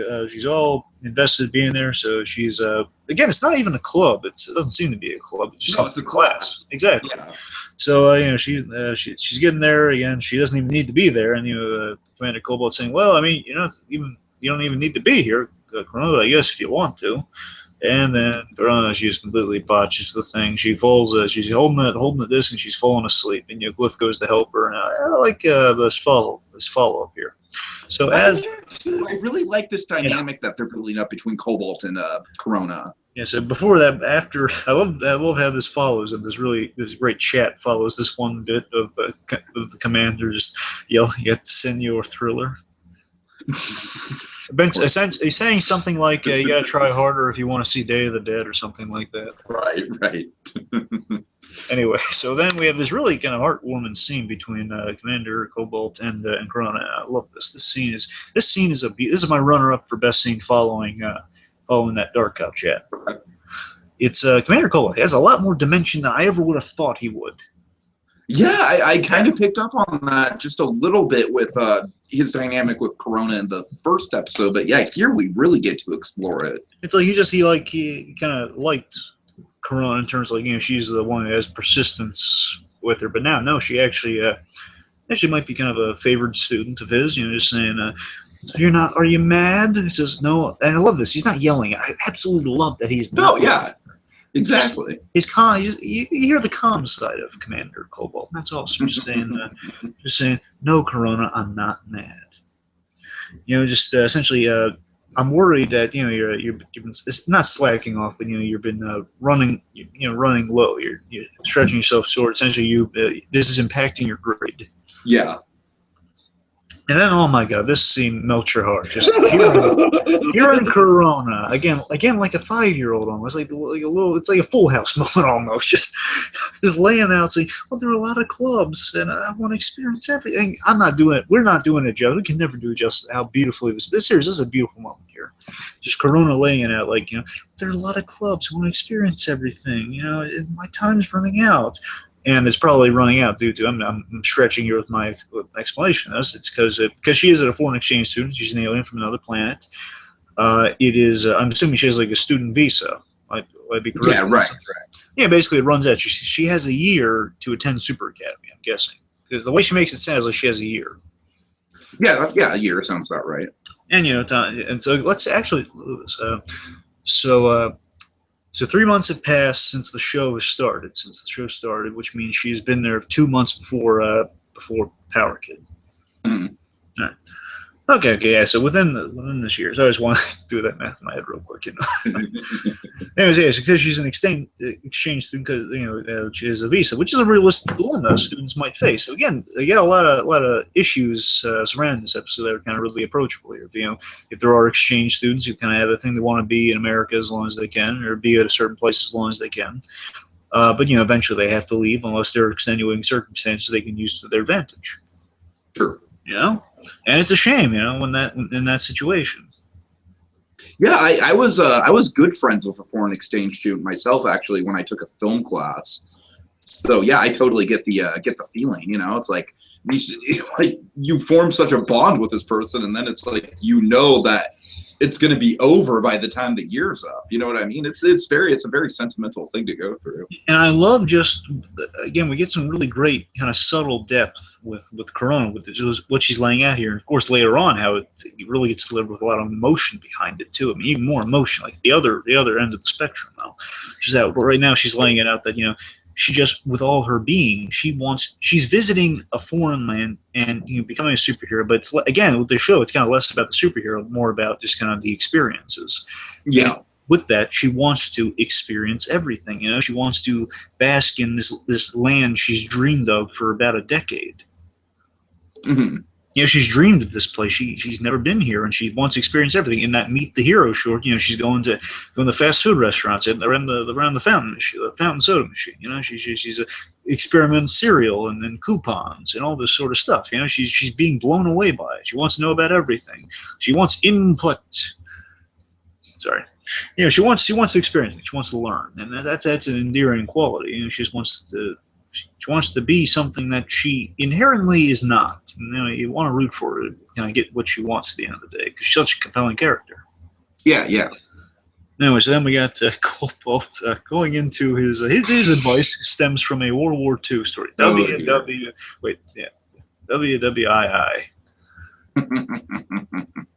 So his soldier days, basically, there was a Nazi swimsuit contest. You know, like how every World War II story starts. And they were attacked by mutated flying carp. And apparently it sounds like it devolves into a kind of a background gag throughout, but essentially it's Cobalt eventually saying, well, it looks like he had a decision to make about eating the mutated flying carp or not. Mm-hmm. It sounds like he ate some, and that probably led to some issues during that mission, I am assuming. Anyway, while that's going on, Corona's just kind of leaning out of frame and asking Glyph, like, how long does this story go on? Says, well, there's not really an ending, but I think it's going to. I think he's trying to get to the point, the moral here. Basically, as Glyph gives her the abridged version of the moral is you need to prioritize. Yeah. This Cobalt just goes on and on and on. She sneaks out, and then Cobalt, just like, now, what happened when they get in the water? Where do I go in? I just don't know. It's just so thoughtful. He's just like, I just don't know. It's like Cobalt's in his own kind of it's like his Andrea Dor. No, not Andrea Dor. He's in his own. What's the speech from Jaws? Oh yeah, the Annapolis. He's like the Annapolis speech from Jaws. You know, his own doll's eyes. It's like his own little. It's like his own little flavor version of that. He's in his head. He's like in his own mindset right now. Exactly. Okay, let's see. So following that advice, so he goes to. So first, one of the first handful of clubs on the docket. After three have been taken care of so far, Corona's going to the Don Quixote Reenactment Club for the Don Quixote of La Mancha Reenactment Club. So with Bliffson the Clown in the lead here, just saying, no, you can't quit the Don Quixote of La Mancha Reenactment Club. And then, God knows that's the most important thing going on. And then, of course, the best line of the episode happens. Colorblind Kyle is revealed to be in the scene because we see there's someone in a costume, like a not a poorly made costume, but in like a. I actually think it's a pretty good. Yeah. I'm just saying it's a cardboard costume, like a noticeably cardboard costume. Sure. It reveals brilliantly to the best line of the episode of Colorblind Kyle within a costume of a windmill, saying the best line in this series so far. Oh, God. Who's going to help Kyle be the windmill? And who's going to help me be the windmill? I was the willow! Yeah, it's Kyle saying, who's going to help me be the windmill? Right. Oh my God, just hysterical. One of the funniest lines in the show. Oh my God, so weird. Okay, then basically, again, it's really tearing Corona apart to tell these guys, she's a people pleaser. That's what Corona is at her core. She's a nice person. She's saying, well, I have 27 more clubs to go. I'm sorry. I want to. Yeah. And Bliffs. Okay, now here, I want to bring up Bliffson. I might have some issues with Bliffson. Not the guy behind the camera, with the character. Want to make that clear. Yeah, we really have issues with the guy behind the camera. Oh, no. That's exactly why we're doing this. We are not doing this out of spite. No. Seriously. We're taking time out of our personal schedule and praising them just because we have issues issues with them. But no, seriously, I'm getting somewhere here with Bliffson the Clown here. So basically, Bliffson's laying on the guilt, laying on the guilt to Corona here. Basically, the guilt card, saying, well, why do you care? Why do you care about your grades? Your grade pointless. He basically points out so you're saying you're an exchange student, which means you're only here for a year. It means you'll be gone. So you're saying your grade point average is actually grade pointless. I mean, I assume those grades transfer over, though. That's the thing. I don't know. It's like an awfully long distance, though. Yeah, but still, that's what happens with foreign exchange students. Their grades transfer. You think it might be like bear in mind, I have no idea how the exchange thing works, but wonder if it's like it's like a thing where she gets credit on her class on that planet for going there and basically. I'm sorry, T. I think you're right about transfer. It'd probably count. Yeah. Yeah, it makes sense. I don't know why I'm putting too much thought. Yeah, it works. And anyways, the point is, Bliffson here is essentially my gripe with Bliffson. It's nothing major. I'm just saying that Bliffson's a bad influence. He is. So yeah, well, keep in mind they're essentially like the drug dealers in this scenario. Yeah, so essentially, that's what I'm saying. I'm saying Bliffson is he's not defeating, as we thought earlier, the clown stereotype. Clowns are really the root of all evil. You think? Oh God. Just saying. Name one clown that was actually an okay guy. Oh. Okay, not counting Ronald McDonald. Not count. The clown from Inside Out. Well, it's just an average Joe trying to make a living. Well, wait, which clown? Do you mean the dream clown? I mean, do you mean the mind clown? No, I mean the actual real guy. Oh, that guy, yeah, he was fine. Okay, fair enough. Yeah. I'm just saying the majority of at least even the dream clown isn't anything that's played up for scares necessarily. That's fair. Okay, anyways, but the point is superhero-related clowns. Clowns in comics, not a good one among them. Now I really want to see someone make like a clown superhero within the DC universe. I would love to see. And their whole struggle is trying to get over the Joker thing. I would love to see a moment of like a clown-based superhero that wants to save people, save kids, especially if he's in Gotham, just trying to save people, and then basically Batman just punches him out. Well, no, not that simple. I'm just saying, like, what if there was a clown who genuinely wanted to make a difference? Okay, maybe it wasn't Gotham. The same point is it's a clown that wants to make a difference. People just have a bad stigma with the clowns. It's like, oh no, get away from me! He's a psycho clown. Haven't you seen American Horror Story? Oh my God! Oh God! It's like, no, I'm just trying to help. I helped a little girl, and call the cops. It's just like people just instantly have a bias against. And points. I'm not saying Bliffson the clown is actually he's a hero in training. I'm just saying that he's a bad influence. So at this point, he's green. No, he is. He's the one that gets the ball rolling here. That's what I'm saying. So Bliffson the clown he's like a bad influence. He's saying who cares about grades? He's like a bad PSA clown. Essentially, that's what it is. He's not a bad guy. Just a bad PSA. Well, he's just really passionate about Don Quixote. Yeah. Again, we're just joking around. Bliffson's fine. It's just these little. When you put it in perspective, Bliffson. I wouldn't let my super pals around Bliffson. He's gonna steer him in the wrong path. We're gonna have to bail him out. That's what I think's gonna happen with that Bliffson the clown. But no, Bliffson's funny. Okay, so especially when it's getting punched by Dark Cub, that's hilarious. Right. So basically, watching this episode, I was thinking, man, Bliffson may have deserved a lump or two from Dark Cub. Not the copious amounts, but just a lump or two for what he's doing here. Man, he's getting someone who he obviously knows should not drink this. I'm saying if he's worked with her on a play up to this point, you would know not to give her something like this, wouldn't you? I would hope so, yeah. I mean, maybe they just didn't anticipate just how strong of a reaction she'd have to it. I don't know. You think Corona can drink? Alcohol? Yeah. I would think so. No, I'm just wondering, like, why wouldn't she? I don't know, I'm just saying with like the effect of the Red Bull, obviously it hypercharges her stuff. I'm wondering if there might be like an absorption factor in here. I'm looking too far into it. I think you are. Yeah. Sorry. Okay, it's let's okay. see. So Blips. It's okay, BlueDragonFive. It's okay. Okay, so because of this exchange dilemma. Hello? Hello? You there? Yeah. Yeah. Anyway, they bring up like there's this hilarious line at the 16th. Basically, forget your exchange dilemma. Don't you? You should focus on the 16th century works of Cervantes. God knows that's what's important. Yeah, that's essentially what I'm saying. Forget the grades. Hey, forget the grades. Focus on the 16th century works of Cervantes. Oh yeah. Yeah.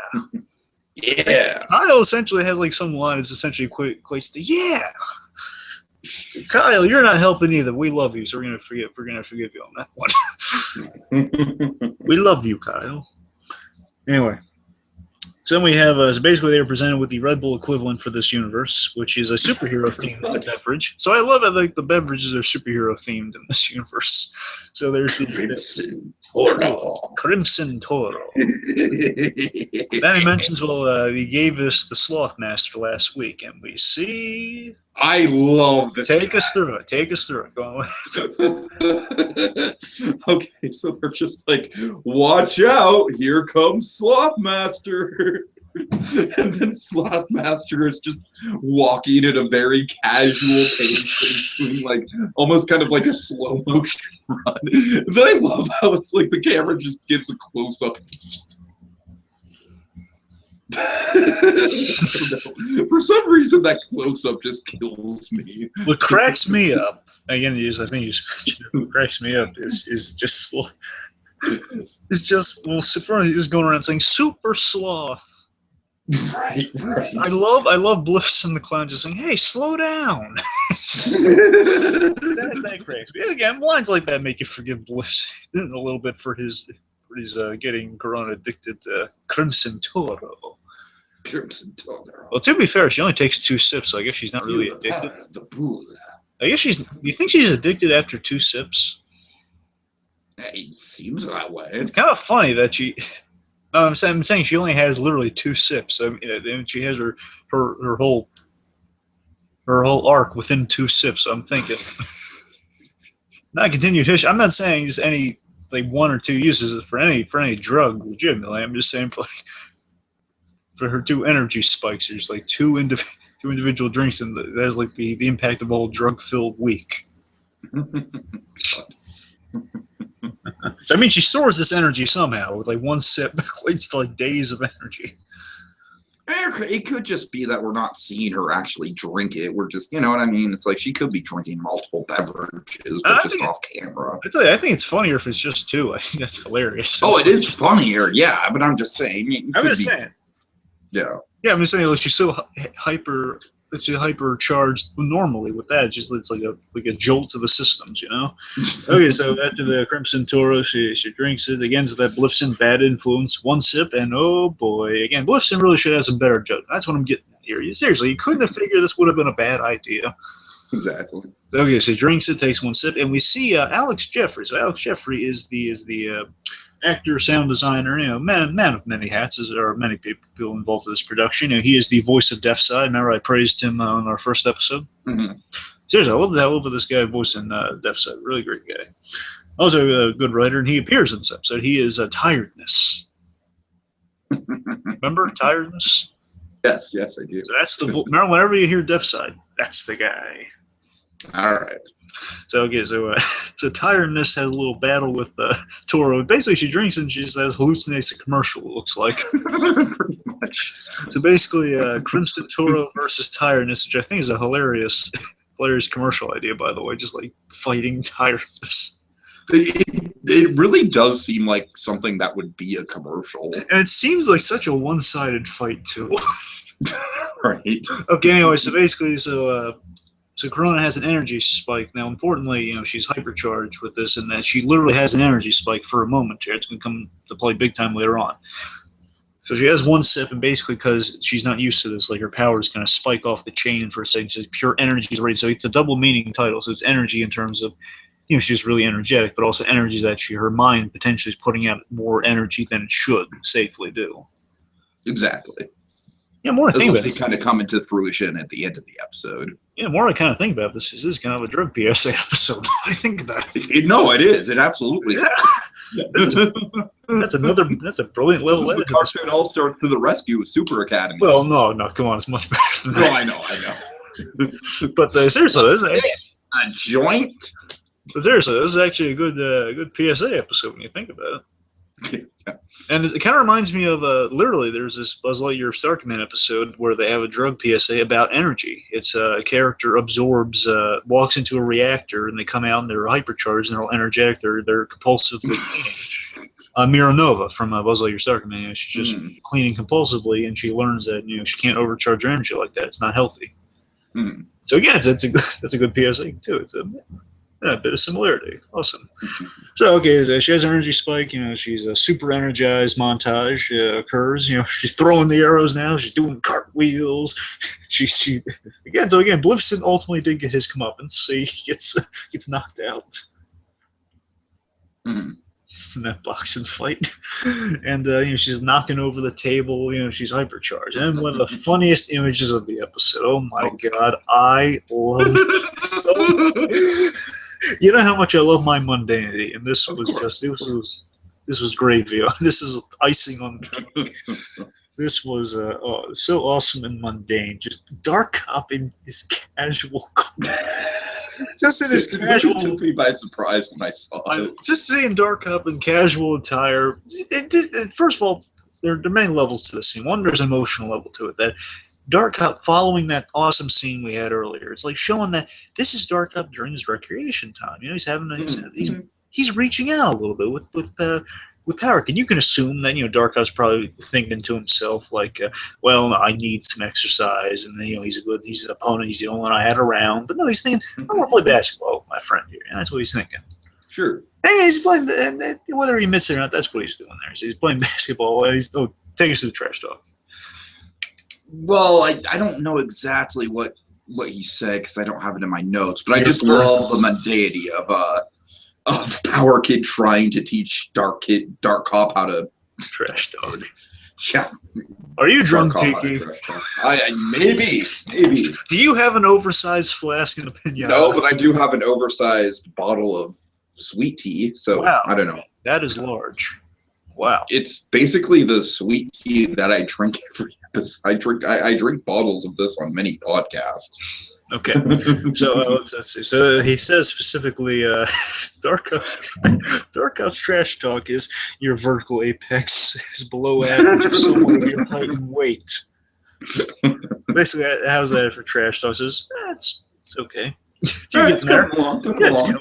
And then hilarity ensues. Again, just the hilarity, first of all, just the trash talk 101 from Power Kid. Again, a nice guy in his own, just trying to give trash talk advice. Secondly, just Dark Cop trying, the most verbose guy around, trying to give some trash talk. And then Corona interrupts. Corona interrupts us. She enters and she's hypercharged, and she's just hilarity is happening on all levels here. She's hopping on Dark Cop, which I almost fell out of my chair laughing at. It's just so much. She's jumping on Dark Cop's back. I remember Dark Cop's not really a touchy guy. I mean, Power Kid's reaction to it sells it even more. Yeah. Again, this sells it. Again, the Dark Cop Power Kid show is what you want to watch after moments like this and the punster gag from the first episode. By the way, I'm pretty sure that Kyle Decker, one of the showrunners, one of the writers. He's also he is the punster, by the way. Okay. Just want to bring that up real quick. Some punster talk. He plays the punster. Sure. He does it very well. Okay, so. Oh, of course he does. Anyway, so with Corona just jumping on his Power Kid, like, oh yeah, shouldn't that? He's not really touchy-feely guy. He doesn't like Corona in his head. I don't think he likes her on his back either. No, I would not think so. Then again, to indulge the shipping a smidge, Dark Corona, again, it could be like the Thompson card. No, it's not Dark Corona, it's Darkona. Oh, right, sorry.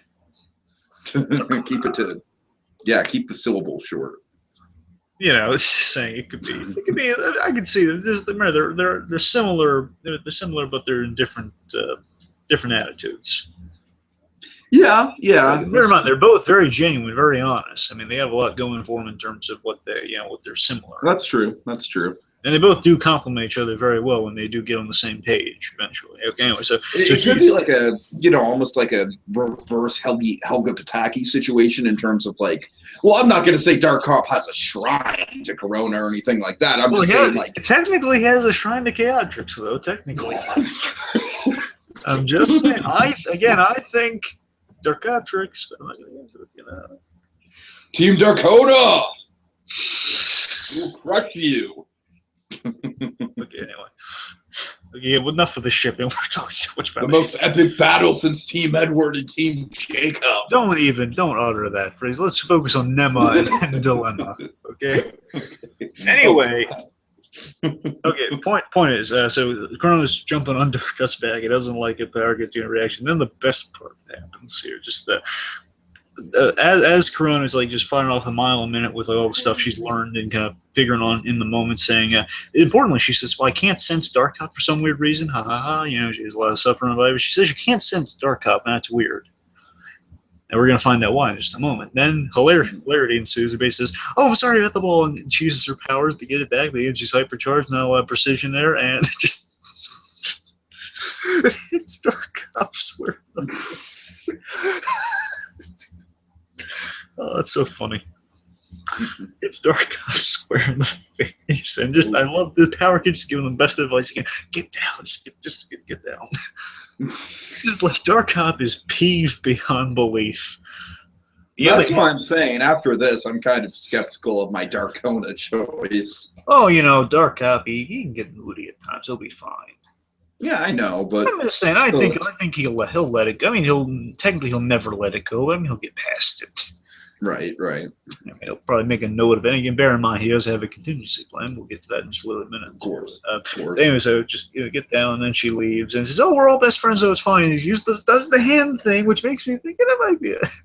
She's doing the hand thing, like the best friend hand thing. I remember I told you using both hands. I love how she kind of tries to patch up Dark Cop almost with that thing too, like he's putting it on his face. He's rubbing the hands on the face. So we're all best friends, so it's fine. Yeah. And with that, I'm just saying, moments like that make you think, how can Dark Cop stay mad at her? Come on. I mean, I think again, I'm rooting for Dark. I can see Darkona.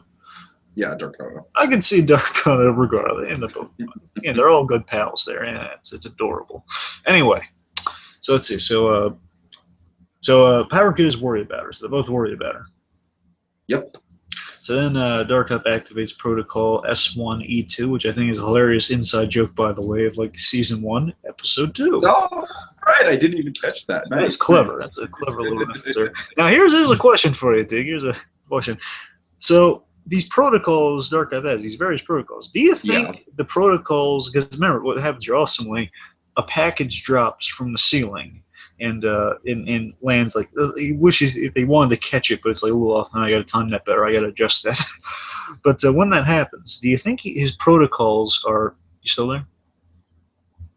Diggy, you're frozen again. Yeah, I'm sorry. Yeah, sorry. Anyway, so Chaotrix, stop it! Chaotrix, come on. Get out of my computer system. I'll tell you, Dark Cop's trying to save us, but Chaotrix, they're kind of battling in a hacker style right now. We're just kind of caught in the crossfire. That's what's happening. Anyway, where's Glyph when you need her? Glyph, we need some assistance through magic, please. Okay. Is magic and internet connection the same thing? I'm saying it might stop him from hacking. I don't know. I love how unconvinced you were when you said that. I don't know, might. Okay, anyways. Anyway, what I'm asking here is so do you think he has protocols little drop points all around the school? He's just mapped it out. So basically, I would like to think so. Yeah. I would also like to think that either that or I think it's kind of a Batman style delivery system, someone's flying overhead and just dropping them. He just wish he wants to. Either way, I think it's fine. But I think the package all around the school thing is hilarious. Yeah. I love the idea. He just drops from the ceiling. So you gotta time that better. It's just such a simple bit of I didn't catch that. Oh well, that could have been timed better. It's it hits him a little bit. Oh well. It's I wanted that to just seem cooler, but it didn't. Anyway, so I love again, this shows you again that character dimension again through really a lot of subtlety here. Wrapped in a little gift box is a gift for Power Kid. Right, right. I mean, it's a helpful tool for Power Kid, but again, it's wrapped up pleasantly like a gift. So yeah, it's a little humanity coming through for Dark. I'm like, well, this is for you, but I could just given it to you. I decided to wrap it up because you're my friend. That's what. No, I want to see the dictionary come back as well, but we'll see. We'll see. I'm just saying, someone. Again, Dapper Dan. If Dapper Dan tries to stab him again, as the dictionary gets stuck. Right. What the Punster was doing commentary on that scene, just making copious amounts of. Well, I guess that's the sticking point with him. And then Dark Up's like, "Darn you, Punster! You ruined the moment." Oh God! You killed the moment. It's like, instead of "you killed my parents," you killed the moment. This moment was built up since the first episode, and it's done now. You ruined it. You just like Will Ferrell's character from Lego Movie. You just wrecked it. You just wrecked it. Mm-hmm. Sorry. Okay. Anyway, so after the gift for Power Kid, apparently it is it's a little device that's designed to be it's an inhibitor. It's a psychic wave inhibitor. He says staple that to your vertebrae. First of all, he doesn't even explain what it is. He says, okay, take that, staple to your vertebrae. What? He says it's a psychic wave inhibitor. Essentially, so it's interesting. If you look closely, you can see it's already on him within the scene after Corona has jumped on. That's why she can't read his mind. Mm-hmm. Because it's basically throwing out delta waves to kind of throw her off and basically kind of create like a dampening field of some sort. Anyway, so it's like turn the volume of the delta wave output to 0, and basically it protects you from that. And there is a potential danger for the prototype, but and then just Power cutting him off. And this is important. This might actually hold some water for down the line. Okay, this is Power Kid's not crazy about it. About the delta wave, about the inhibitor. Mm-hmm. Again, he has some reservations about that, so it might be kind of a sticking point. He says, well, no, she's our friend. We're going to talk to her. Because, again, now, Dark is coming from a place of wanting to help. He's saying, well, it's for the intervention. We have the element of surprise to neutralize her. But he still isn't sure that he considers Corona a friend now. Exactly. Well, let's get to that one moment. That's why Okay. Make sure we don't miss anything here. So, again, we have, like, the knockout. It says, we just need to neutralize her. Neutralize her? Knockout, for God's sake. Come on, Power Kid. Take a hint. I love how he says, I don't know, I love the way he delivers, knockout, for God's sake. Just like, you think I mean killer. What are you? Do you think this is super? It's like pointing out the obvious. Superhero. We can't kill her. So, again, it's interesting. This isn't Disney's Descendants. This isn't a high school for supervillains, although technically I think Disney's Descendants is a high school for superheroes, which Disney supervillains attend, but way off topic. I apologize for that. Anyway, so let's see. So interestingly, here's like kind of some stuff for characterization for Dark Up. So he has kind of a Batman-esque contingency for everyone, it sounds like. So it sounds like not just, this is stuff I think they might play with down the line of like, like Batman, he has contingencies he has laid out here, and again, it's just kind of going off the logic of like having some backups in case people go south. Maybe his contingency plans are like almost like his way of sort of rationalizing connections with people. You know what I mean? Yeah, it's like, well, if you are my friend, that means you and I have a trust, and if anything goes wrong, you want me to stop you. Yeah, exactly. Yeah, it's kind of like how Batman and Superman have the kryptonite thing. Like Superman gave him the kryptonite ring to use on him. Sometimes. Some of the time it usually goes that way, but he gave him kryptonite to use on him if it goes the wrong way. Mm-hmm. Anyway, so with that, so yeah, his idea he might have like a Batman-esque contingency for everyone with that. I wonder what he has for Power Kid. I don't know. Maybe we'll find out. So that's what I'm saying. There might be stuff like there might be a kind of a serious issue brewing. For if not for this season, then maybe for next season. If hopefully, by all means, we should definitely get a second season. How can we know? Hopefully, fingers crossed. Yeah, fingers crossed all the way. Anyway, so again, with that though, kind of a Captain America-esque position here, kind of Captain America / Superman-esque position here. Power Kid, he doesn't like it. You know, she's our friend. You know, and with Power Kid's character himself, you know, he's still committed to the talk it out approach. You know, which we use in theatrics, which again I think is a good thing for his character. You know, he's still saying, you know, look, we're gonna talk it out. We're not gonna have contingencies for for our friend here to take him down. You know, let's not do that. And then, of course, you know, she's our friend. Then Dark bringing up, you know, is she our friend? That's debatable. Now, what do you think of that? Yeah, you know, it's interesting. You know, I think it's Dark just kind of. I don't think he's just like saying, you know, I don't like her. I don't think it's like him saying like I don't like her, because Mary, he has pictures of her, you know, her and everyone on his computer. So I'm thinking it's just Dark maybe. It's like he can't accept people getting too close to him, so he wants to play like he can't trust anyone that much. It's like he likes Power. Well, no, not that way either. And it's like he likes these people, but he can't be foolish enough not to have precautions for them. Something like that, you know? It's right. Yeah, yeah. Like, is she our friend? It's like he'll never admit to having friends, but he'll say. That's what I'm saying. I'm saying like his protocols and whatnot are sort of like a masking element for him forming personal connections. You know what I mean? Yeah, and again, so when he says debatable, what he's saying is that, I mean, do we like her? Yes. Is she a potential danger? Absolutely. She has very powerful powers. She gets into my head when I don't like it, so there's many reasons why she should not be our friend, but, you know, she can be out of control when she just has a sip of an energy drink. So obviously she's dangerous. So again, I think it's Dark Cop. When he says debatable, it's not him just saying, I don't trust her. It's just him saying, logically, we should view her as a danger, but still we view her as a friend also. So she is technically, by that reasoning, not our friend. Mm. If we have reservations about her, then we cannot completely trust her, which means she would not be our friend.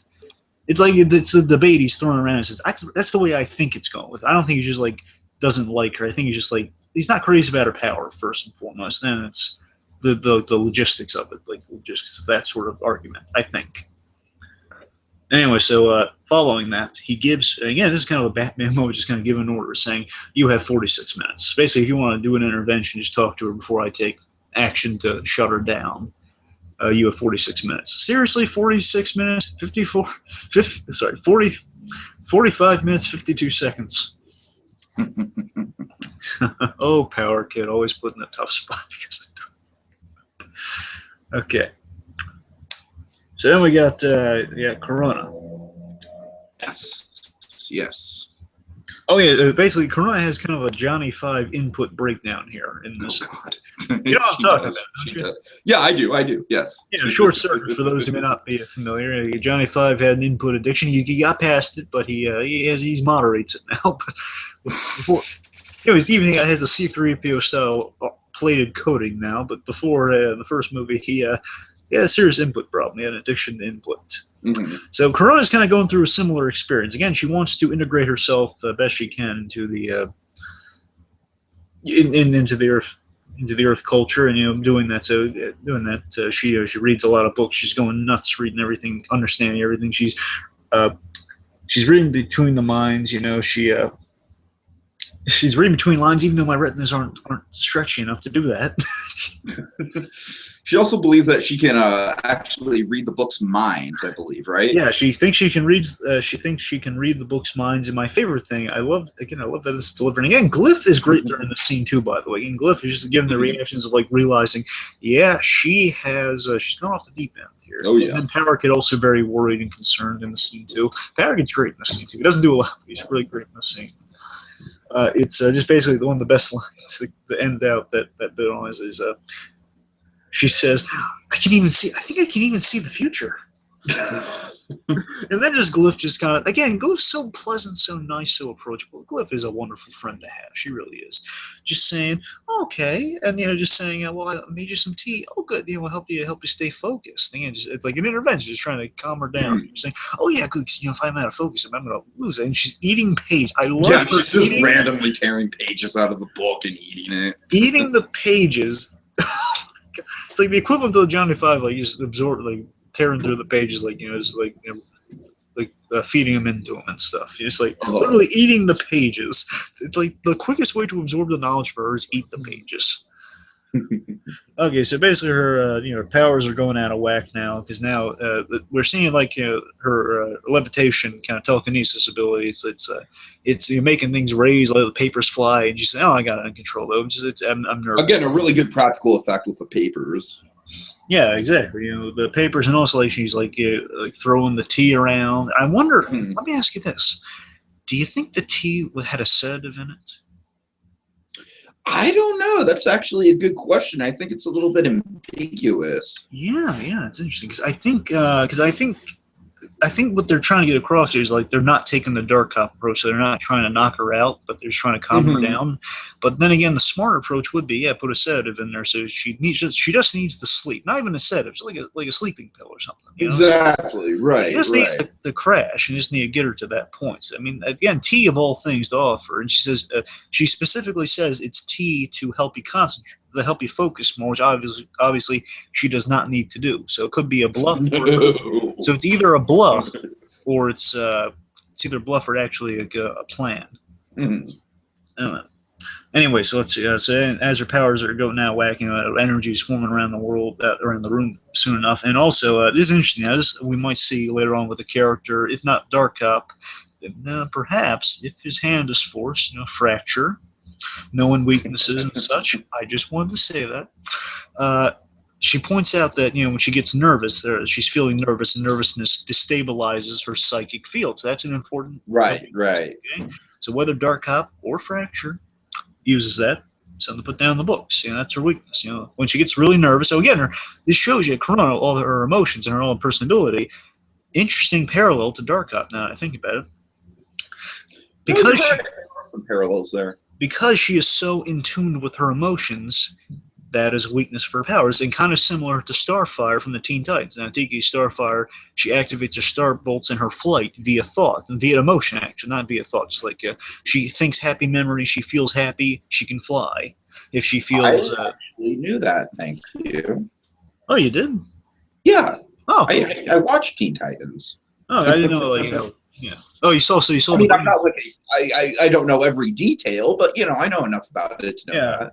Yeah, they must have watched like the first season definitely, because there's the brain switch episodes where they go over that, like well, I remember the episode where oh gosh, something went wrong with that. Yeah, the puppet master stops by, puts the three boys, and then the puppets and Starfire and Raven switch minds. So basically, they walk each other through how to use the powers. And interestingly enough, they have both emotionally based powers. So if you feel not angry, but feel like in the heat of battle, then you can fire the star bolts. You feel happy, you think positive thoughts, you fly.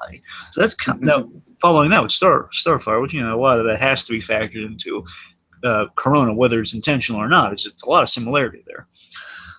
Corona again. So what I'm getting at with her and her Dark Cop is that Corona emotion-based powers. Again, if she gets nervous or like high-strung, destabilizes her psychic field, which kind of gets into the Jean Grey danger territory of like swirling energy and telekinesis. Objects in the room just swirling around her. Again, bear in mind, the psychic field could also be like going into people's minds too, which could be very dangerous, very deadly. Put people in catatonia for all we know.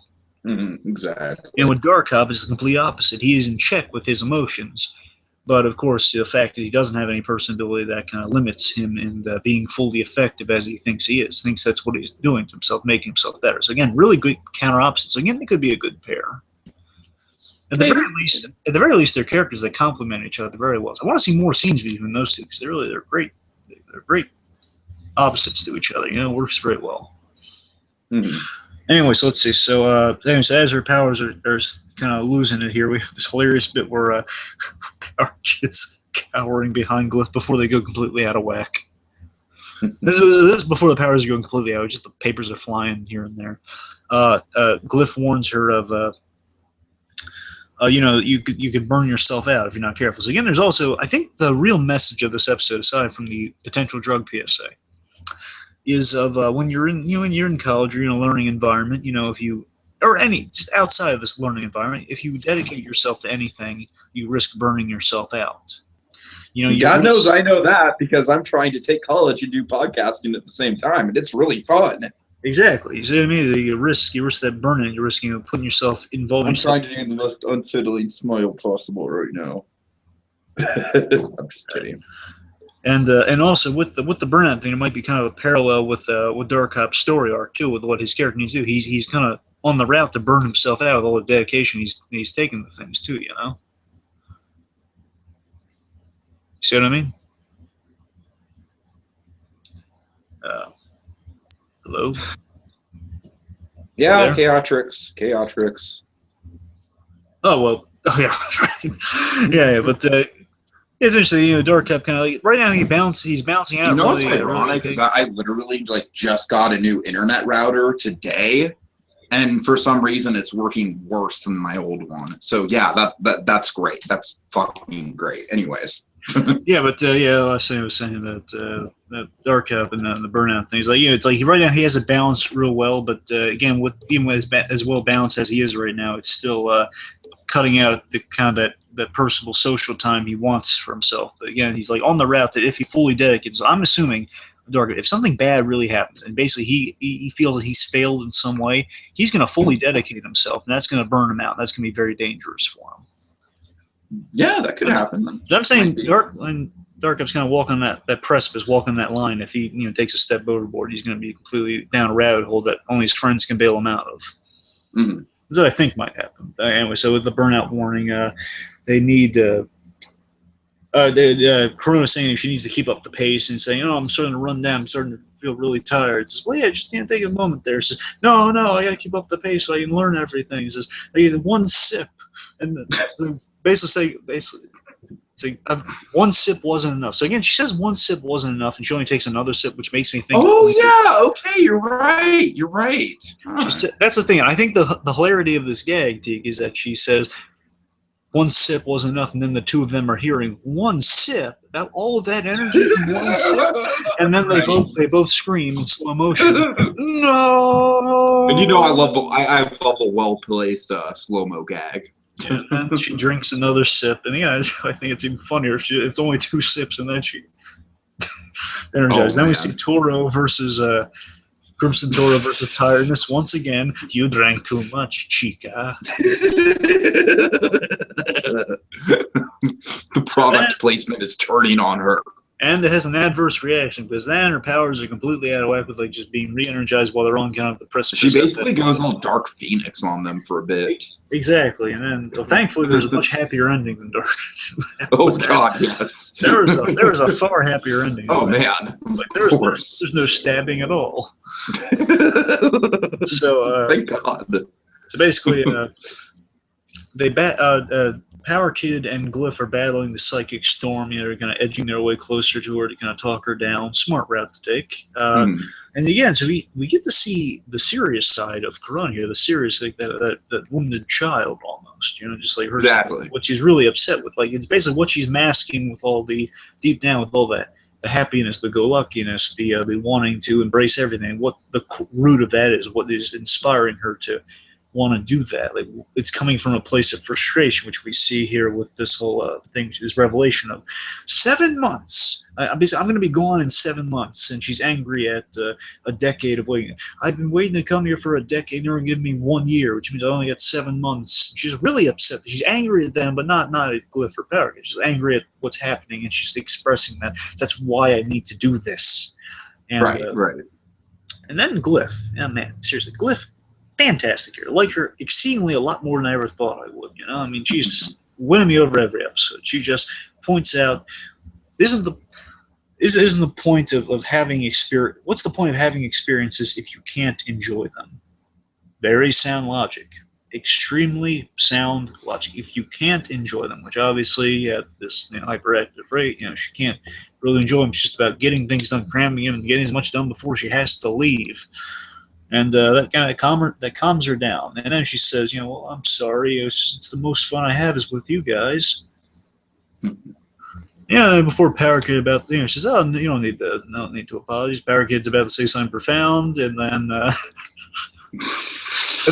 love the timing on this gag. Let's talk about how they ended this episode after this point. Isn't it interesting? Like, kind of all the places to end it on, they ended here. That, he said, the alarm on his phone goes off, and the 46-minute alarm time's up. And then Dark Cop arrives, So in full gear. In full gear. So Dark Cop is decked out in his he's decked out with gadgetry, which I'm a big fan of the gadgetry here. So he has an arm mounted blaster and kind of I'm not sure quite how it works, but he has like a blaster in one hand. I'm assuming it wires to that. It's like a protective thing. So I'm not sure he's like intending on fighting or just basically to hold and energize the gun while he's holding it. The blaster. Yeah, it's not even a gun. It's a blaster. Yeah. So again, he doesn't want to kill her. We obviously know he doesn't want to kill her. So it's not. If anyone's thinking it's got to be a thing of like, oh, is he going to be faced with a Dark Phoenix choice? No, he just wants to knock her out. He mentioned earlier, he says, "Oh, don't, for God's sake, I don't want to." He's just going to knock her out. Right. Then again, so he's all decked out in the gadget. Is really kind of cool. The costume on this looks really great. It has like kind of it's like half of a football uniform almost, like kind of exactly. But it looks great though. It's like they painted over and everything. It's kind of like it's like Plan Hulk. The Hulk had this gladiator armor on. He had an armored thing on his left arm. So basically, like if you would want to ram someone, you would have protection on it. Almost kind of reminds me of Judge Dredd in a way. Yeah, exactly. It's like Judge Dredd. It's a bit, right. of that, like, kind of the old Roman, not Roman, kind of bit of that, like the old gladiator armor. Sure, Anyways, it's like this protective arm thing. It always looks kind of cool when you have like a thing mounted on there. So it help him keep his balance, I guess, is the idea, perhaps. Maybe a bit of that, too. It's like the gun on one arm and the arm is kind of there to support and energize the gun, perhaps. I'm not sure. Anyway, the point is he's all decked out in his... I'm pretty sure this was in the works before we got any of the Batman v Superman trailer, but it's kind of Dark Knight Returns-esque. Mm-hmm. Just the idea's there, and he's like, yeah, it's like the EMP, not the EMP. It's not that. It's like the sonic gun he has in Dark Knight Returns when he's fighting Superman, and in the full robot armor. Sure. And of course, it's something similar in Batman v Superman. Bear in mind, it's only an arm, folks, so we're just extrapolating there. I'm saying it's kind of like that, but obviously they weren't inspired by that. I don't think. Because the turnaround is really quick on this show. That was like a few months ago we got that trailer. Yeah, I don't know. And my point is that, so what I suspect this gun is, this blaster is actually, it probably emits a psychic EMP to knock her out, Mm-hmm. That's probably what it is. I mean, it would have to be to knock her, because there's actually this thing in there was this animated Superman movie, Superman versus the Elite, where he's knocked out by a psychic EMP blast. So there is some realm of possibility there. Okay. I'm just saying, like, I think. I'm sorry. I just think we're spending a little too much time on this. Right. Again, I think you're kind of overanalyzing it. It's like, point is, he comes in, he's rushing in. Yeah. Rushes in. So Glyph's peeved at him. Yeah. Glyph is very peeved at him. So just looks at him. Put it away. Just like, Power gives him a look too, and Dark Cop is very disappointed. Just goes, "Wow." He was ready to take some names there. It's like, nope. I was ready. Yeah, he got himself all built up. Because throughout the scene, I was thinking Dark Cop was going to be I thought it was going to be like a dramatic thing where like Dark Cop was going to have to shut her down. Just going to pop in like Batman, just shut her down. Yeah, exactly. Yeah, so they ended here. They ended at this Dark Cop's disappointed. Did you want like a resolution, or do you think it was fine just ending it kind of mid, like, wow? I didn't mind it. I didn't mind it at all. I didn't think it was great. Like, I love the ending of the first episode because of the whole little, the bit with the dictionary and everything. But I thought it was solid. It was a well-placed gag, I think. Dark Cop getting the laugh at the end of the episode. I think I could like that runner if they keep that, just like Dark Cop. Exactly. Right. Last bit of the episode, that works. But Dark Cop all geared up and just no place to go. Mm-hmm. All geared up with his psychic EMP blaster, no place to go. Okay. So then credits go by in classic superhero fashion. We got post-credit scene. Yes! Yeah. Right. So we got, what do we got, Diggy? What's our post-credit scene?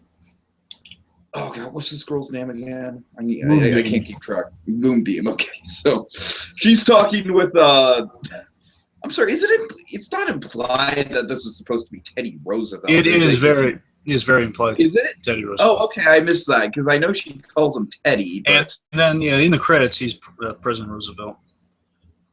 I totally missed that. I apologize. So it is Teddy Roosevelt. Yeah. So Moonbeam and President Roosevelt. Yes, or yes. Teddy, as he initially referred to. So he gives. Well, he's gonna help her out with with her little assignment, with her little test in school of getting the object through the space without using her hands. And I just love how she's like, "Oh, thank you, Teddy." And he's just like, "Oh, call me Mr. President." Oh, that's adorable though. He's such a nice president. I mean, he's kind of passive aggressive with that, but he's very nice. Oh, Teddy Roosevelt's freaking awesome. Yeah. I loved him on. I saw someone use Teddy Roosevelt in an episode of Legend of Tarzan. It was very awesome. Oh, really? Oh, that sounds kind of cool. Yeah, basically Tarzan got to meet Teddy Roosevelt. Time period fits up. Teddy Yeah. Roosevelt explorer. Nice. Yeah, it really, and basically it's Tarzan having an issue with him coming there to hunt, and usually Teddy Roosevelt has a learning curve. It's really awesome. No, it's actually Teddy Roosevelt being like, Tarzan, you need to get back because you're the king of Arendelle. Why would you? No, we're not addressing. Anyway, so seriously though, Teddy Roosevelt. Why would you? Okay, anyway, so Teddy Roosevelt, he does, however, there's a really interesting line here. I wonder if this might be kind of a hint of things to come. We could be looking into it, but he has this really great line regardless. He says, with self-discipline, anything is possible. Mm-hmm. I think that's kind of the show. Maybe a bit of a theme going on. I think it's thematically might tie into what we going for with our arcs here. Self-discipline. Remember the theme of the episode? It's like Corona. She had this, self-discipline. If she has to do everything, has to get everything, and that kind of was her undoing in the end. She was too obsessed. And again, similar to Dark Op, too obsessed with what she was doing. Dark Op, he's a self-disciplined guy, and he thinks anything's possible because of that. He has the delusion of anything's possible while committing himself, while kind of still shutting himself off to the possibilities he needs to focus on. Mm-hmm. There's some interesting dynamics going there about the self-discipline. That might maybe the president. If there's one guy who could give us some stuff to stew on, it might be President Roosevelt in ghost form. Oh yeah, certainly. So yeah, and then they high five each other. I hope this becomes a running gag. This girl just communicating with different dead presidents, where I could see her like chumming it up with Ben Franklin or something like that. Yeah. Like flying kites with Ben Franklin. Yeah. Okay. I'd be impressed if they use Kennedy. No one uses Kennedy. I think the reason no one uses Kennedy is because it's probably. But he was a nice president, though. Oh, he was great. Yeah. I can imagine Kennedy just being like a very nice. Oh, hey, Kennedy, how's it going? And Clone High uses Kennedy very well, but that's what I'm saying. There's always the negativity with associated Kennedy. But he was a nice guy, though. No, he was a great president. But we're not going to get into that. Yeah, that guy could craft a speech. Anyway, so that's the end of the episode. Basically, so they have a ghost high five running some. Yeah, they failed to do the high five. But again, this President Roosevelt seems very pleasant, very nice guy. He does. So Pleasantries, Dylan. Pleasantries. All right. Okay, so I want to do some spec, or you want to? I'd rather not. You'd rather not, because this is like, I don't know. We've been going on for like almost 2.5 hours. Could I throw out like a bullet point or two? Bullet point or two, I guess. Yeah. Not the Breaking Bad stuff, bullet points, just the bullet points. Basically, there's one thing what I expect the next episode to be. A potential idea for the next episode, what it might be, is that the first episode is kind of our plot. Second episode, I mentioned this a little earlier. Second episode is kind of our character-based comedy episode. I'm thinking the next one would be interesting if we saw like it was a Death Side centric episode that was from the perspective of Chaotrix as our focal point. That could definitely be possible, yeah, because obviously I think one of the big looming things here is Power Kid's origin before he went to Clone High. I think that's one of kind of the big focal points. Wow, I really just said that. Before he went to Clone High. Before he went to Clone High. Yes. This is what you do. This is what happens when I'm podcasting you for 2.5 hours. I lose my train God. References run into each other. No, before Power, you know what I'm talking. Before Power Kid went to Super Academy, he's got a shady origin. Yeah, it would be kind of interesting. We saw the episodes like I'm just saying, Death Side's like on the bad guy's side next episode primarily. We have like maybe a hint of Dark Cop and Power Kid in the episode, but primarily it's in Death Side's universe. Like we see him as kind of the Emperor, kind of giving the orders and stuff. And maybe Chaotrix is kind of we're seeing it from Chaotrix's point of view, and maybe either through Death Side or primarily through Chaotrix, we have a flashback take place.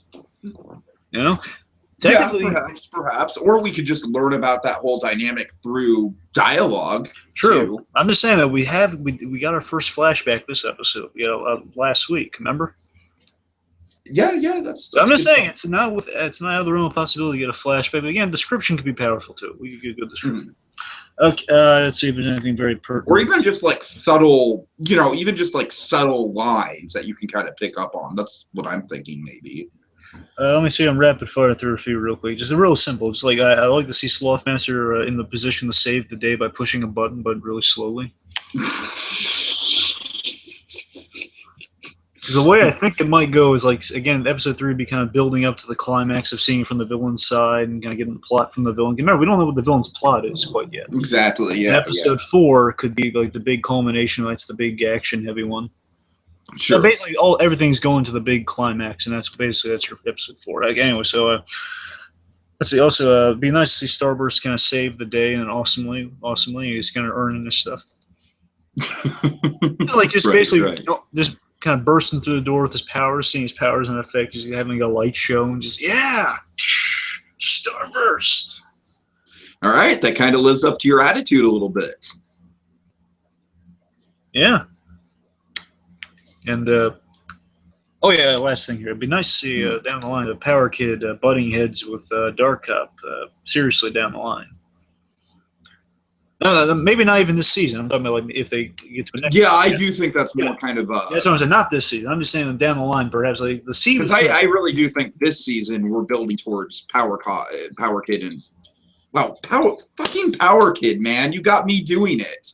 Now I'm saying Power Cop, Dark Kid. You really must be hammered. Oh, I am completely wasted right now. You just can't tell because I'm really good at hiding it. I'm a good drunk. Yes. But like next season, hopefully in the future, they would have a chance to because right now it's all about their friendship this season, definitely. Maybe it'd be a bit. That's what I'm saying. Yeah, the whole season is kind of culminating in a touching moment with their friendship, I think. You got to remember, they have these different ideologies that will probably but they have characters of different ideologies. I mean, they have a friendship that can bud from that, but I mean, there are differences. I mean, you might be able to play with that down the line of not a civil war necessarily, but just like they have differences in how they handle things. Yeah, maybe that kind of gives them the butt head seriously for them. Kind of like a Breaking Bad Jesse versus Walt moment, Oh God. Seriously, can you imagine awesome play of Jesse versus Walt moment? Sorry, I meant the season 4 of Jesse versus Walt moment. Okay. Sorry, that's what I meant. The big, I'm talking the big knuckle down drag out fight. Sure. See, Dark Cop knows all Power Kid's weaknesses, and he's actually striking a few blows. But again, Power Kid, the sweet, lovable Power Kid bops Dark Kid across the room. I don't want these guys to fight. I'm just saying if they were to ever come to blows, I'm just saying that would be a big moment for their characters. Like seeing these two guys who've never, laid a hand on each other like that. Well, except when Power Kid accidentally patted Dark Cop on the back too hard. Right. It's nice.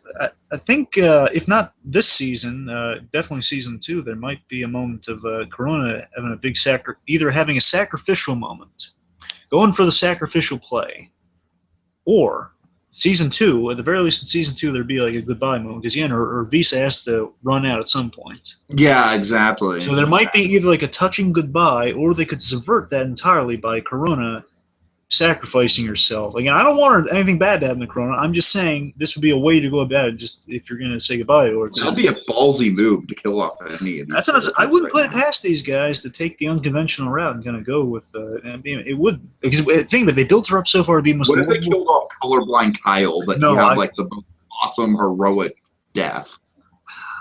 I could actually see that. I want to say I could see that for Starburst kind of earning all the hype. Right. Emotional move, but seriously, I mean, and then everyone takes him more seriously after he died. He's like, oh man. But that guy really, he looked like a blowhard, but he really did have something about him. Yeah, but like I've been saying with Chronicles, she's been built up so far to be the most lovable character ever. And what you have a character so likable, what something bad might happen to him. Oh yeah. And also, it's a thing. If you have a show about superheroes going to school, and especially if you have a show about superheroes die. And what they could do is not in the Marvel universe. They don't. Well, ever. Well, Tiki, one case, come on. Yeah, the one case after so many fans complained. And even that, I'm not entirely convinced we're not going to see him again. I mean, there was a lot of bullet holes, Just saying. Anyway, point. But it's the fucking Marvel Cinematic Universe. That's all they wrote themselves. Well, speaking of which, what they could do is they could kill off Starburst, make an emotional thing, then bring him back next episode. God. That's the thing. I'm not saying they should do. I'm just saying you could have a thing where you actually kill off a hero, or you could do a thing where you kill him off, bring him back. You could have play for laughs, or you could play it for drama. And you think these guys are capable of anything with the shows. Again, with that, let's go through final thoughts on the episode. Okay, well, yeah, like I said, I think you and I kind of approach this from a couple different sort of perspectives where I feel like you kind of get more enjoyment out of the details and the lore and the world building than I do. And I feel like I'm much more kind of attached to the characters and the personalities. And I feel like so that us kind of looking at it from those two different angles kind of gives us a shared, a really good perspective on it. You know what I mean? So as we said, episode 1, more story driven, more lore, more world building. Episode 2, it's 17 minutes long, and we just talked about it for probably over 2 hours. So first of all, I apologize. Yeah, I'm sorry, folks. We get carried away with this. This is good stuff. We're talking a little bit. It's really good stuff, though. That's why. My God. I mean, I thought this would be shorter. And It actually turned out to be longer. How the hell did that happen? Yeah, I'm sorry, folks. It was really good conversation. It's a really good show to talk about. I guess that kind of just speaks to the strength of the episode, though, because there's not even really that much world building to it in this episode. Not really that much story at play. It's good characterization. Based. Yeah, exactly. A lot of room to grow, too. That's the thing. A lot of room to grow.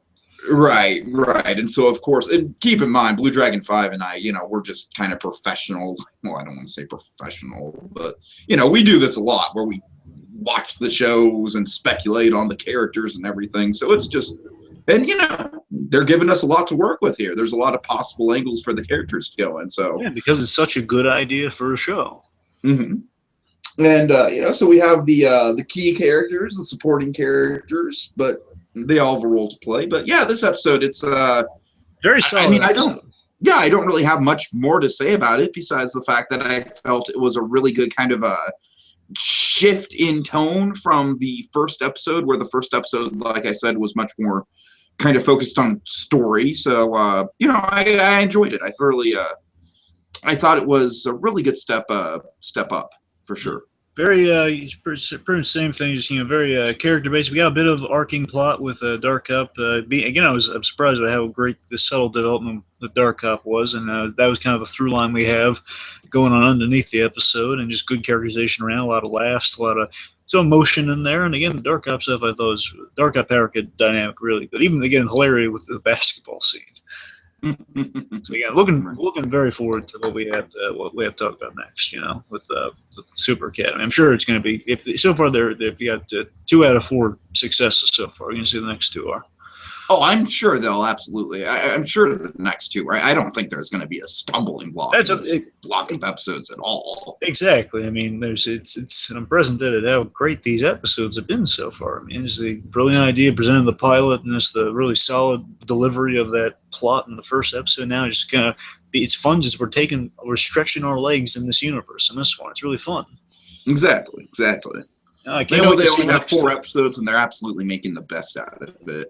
I kind of wish they had more, because I just want more of it, But we'll see. Yeah, but that's that's the selfish thing. It's like this, and as we said before, it's very professionally shot. There's a lot of really good, a lot of shot composition that's really spot on. Good lighting, good costume. So overall, the production on this thing is really solid. I mean, this is. This is a crowd-funded project that you can really see every penny at play here. I mean, I'd love to see the Deans again. I mean, Gothel and Valkyrie, especially Gothel. We haven't seen Gothel since the pilots. Mm. And, I shouldn't say since the pilot, because bear in mind, it's only 2 episodes, really. But still, it'd be nice to get a little insight to the Deans. But I'm hoping if next episode, whether it be from the bad guy's perspective, the Deans might factor in some way to the next episode, which would be nice. We'll see. We'll see. Yeah. Anyways, okay, so is that it? Should we wrap it up? Yeah, let's wrap it up. Okie dokie then. So, join us next time as we continue to reflect on the little project that could, and in the end, turned into something truly super. Next time on Super Academy Chronicles. Yes. It's going to help Kyle beat the windmill. But I'm wearing my red sweater.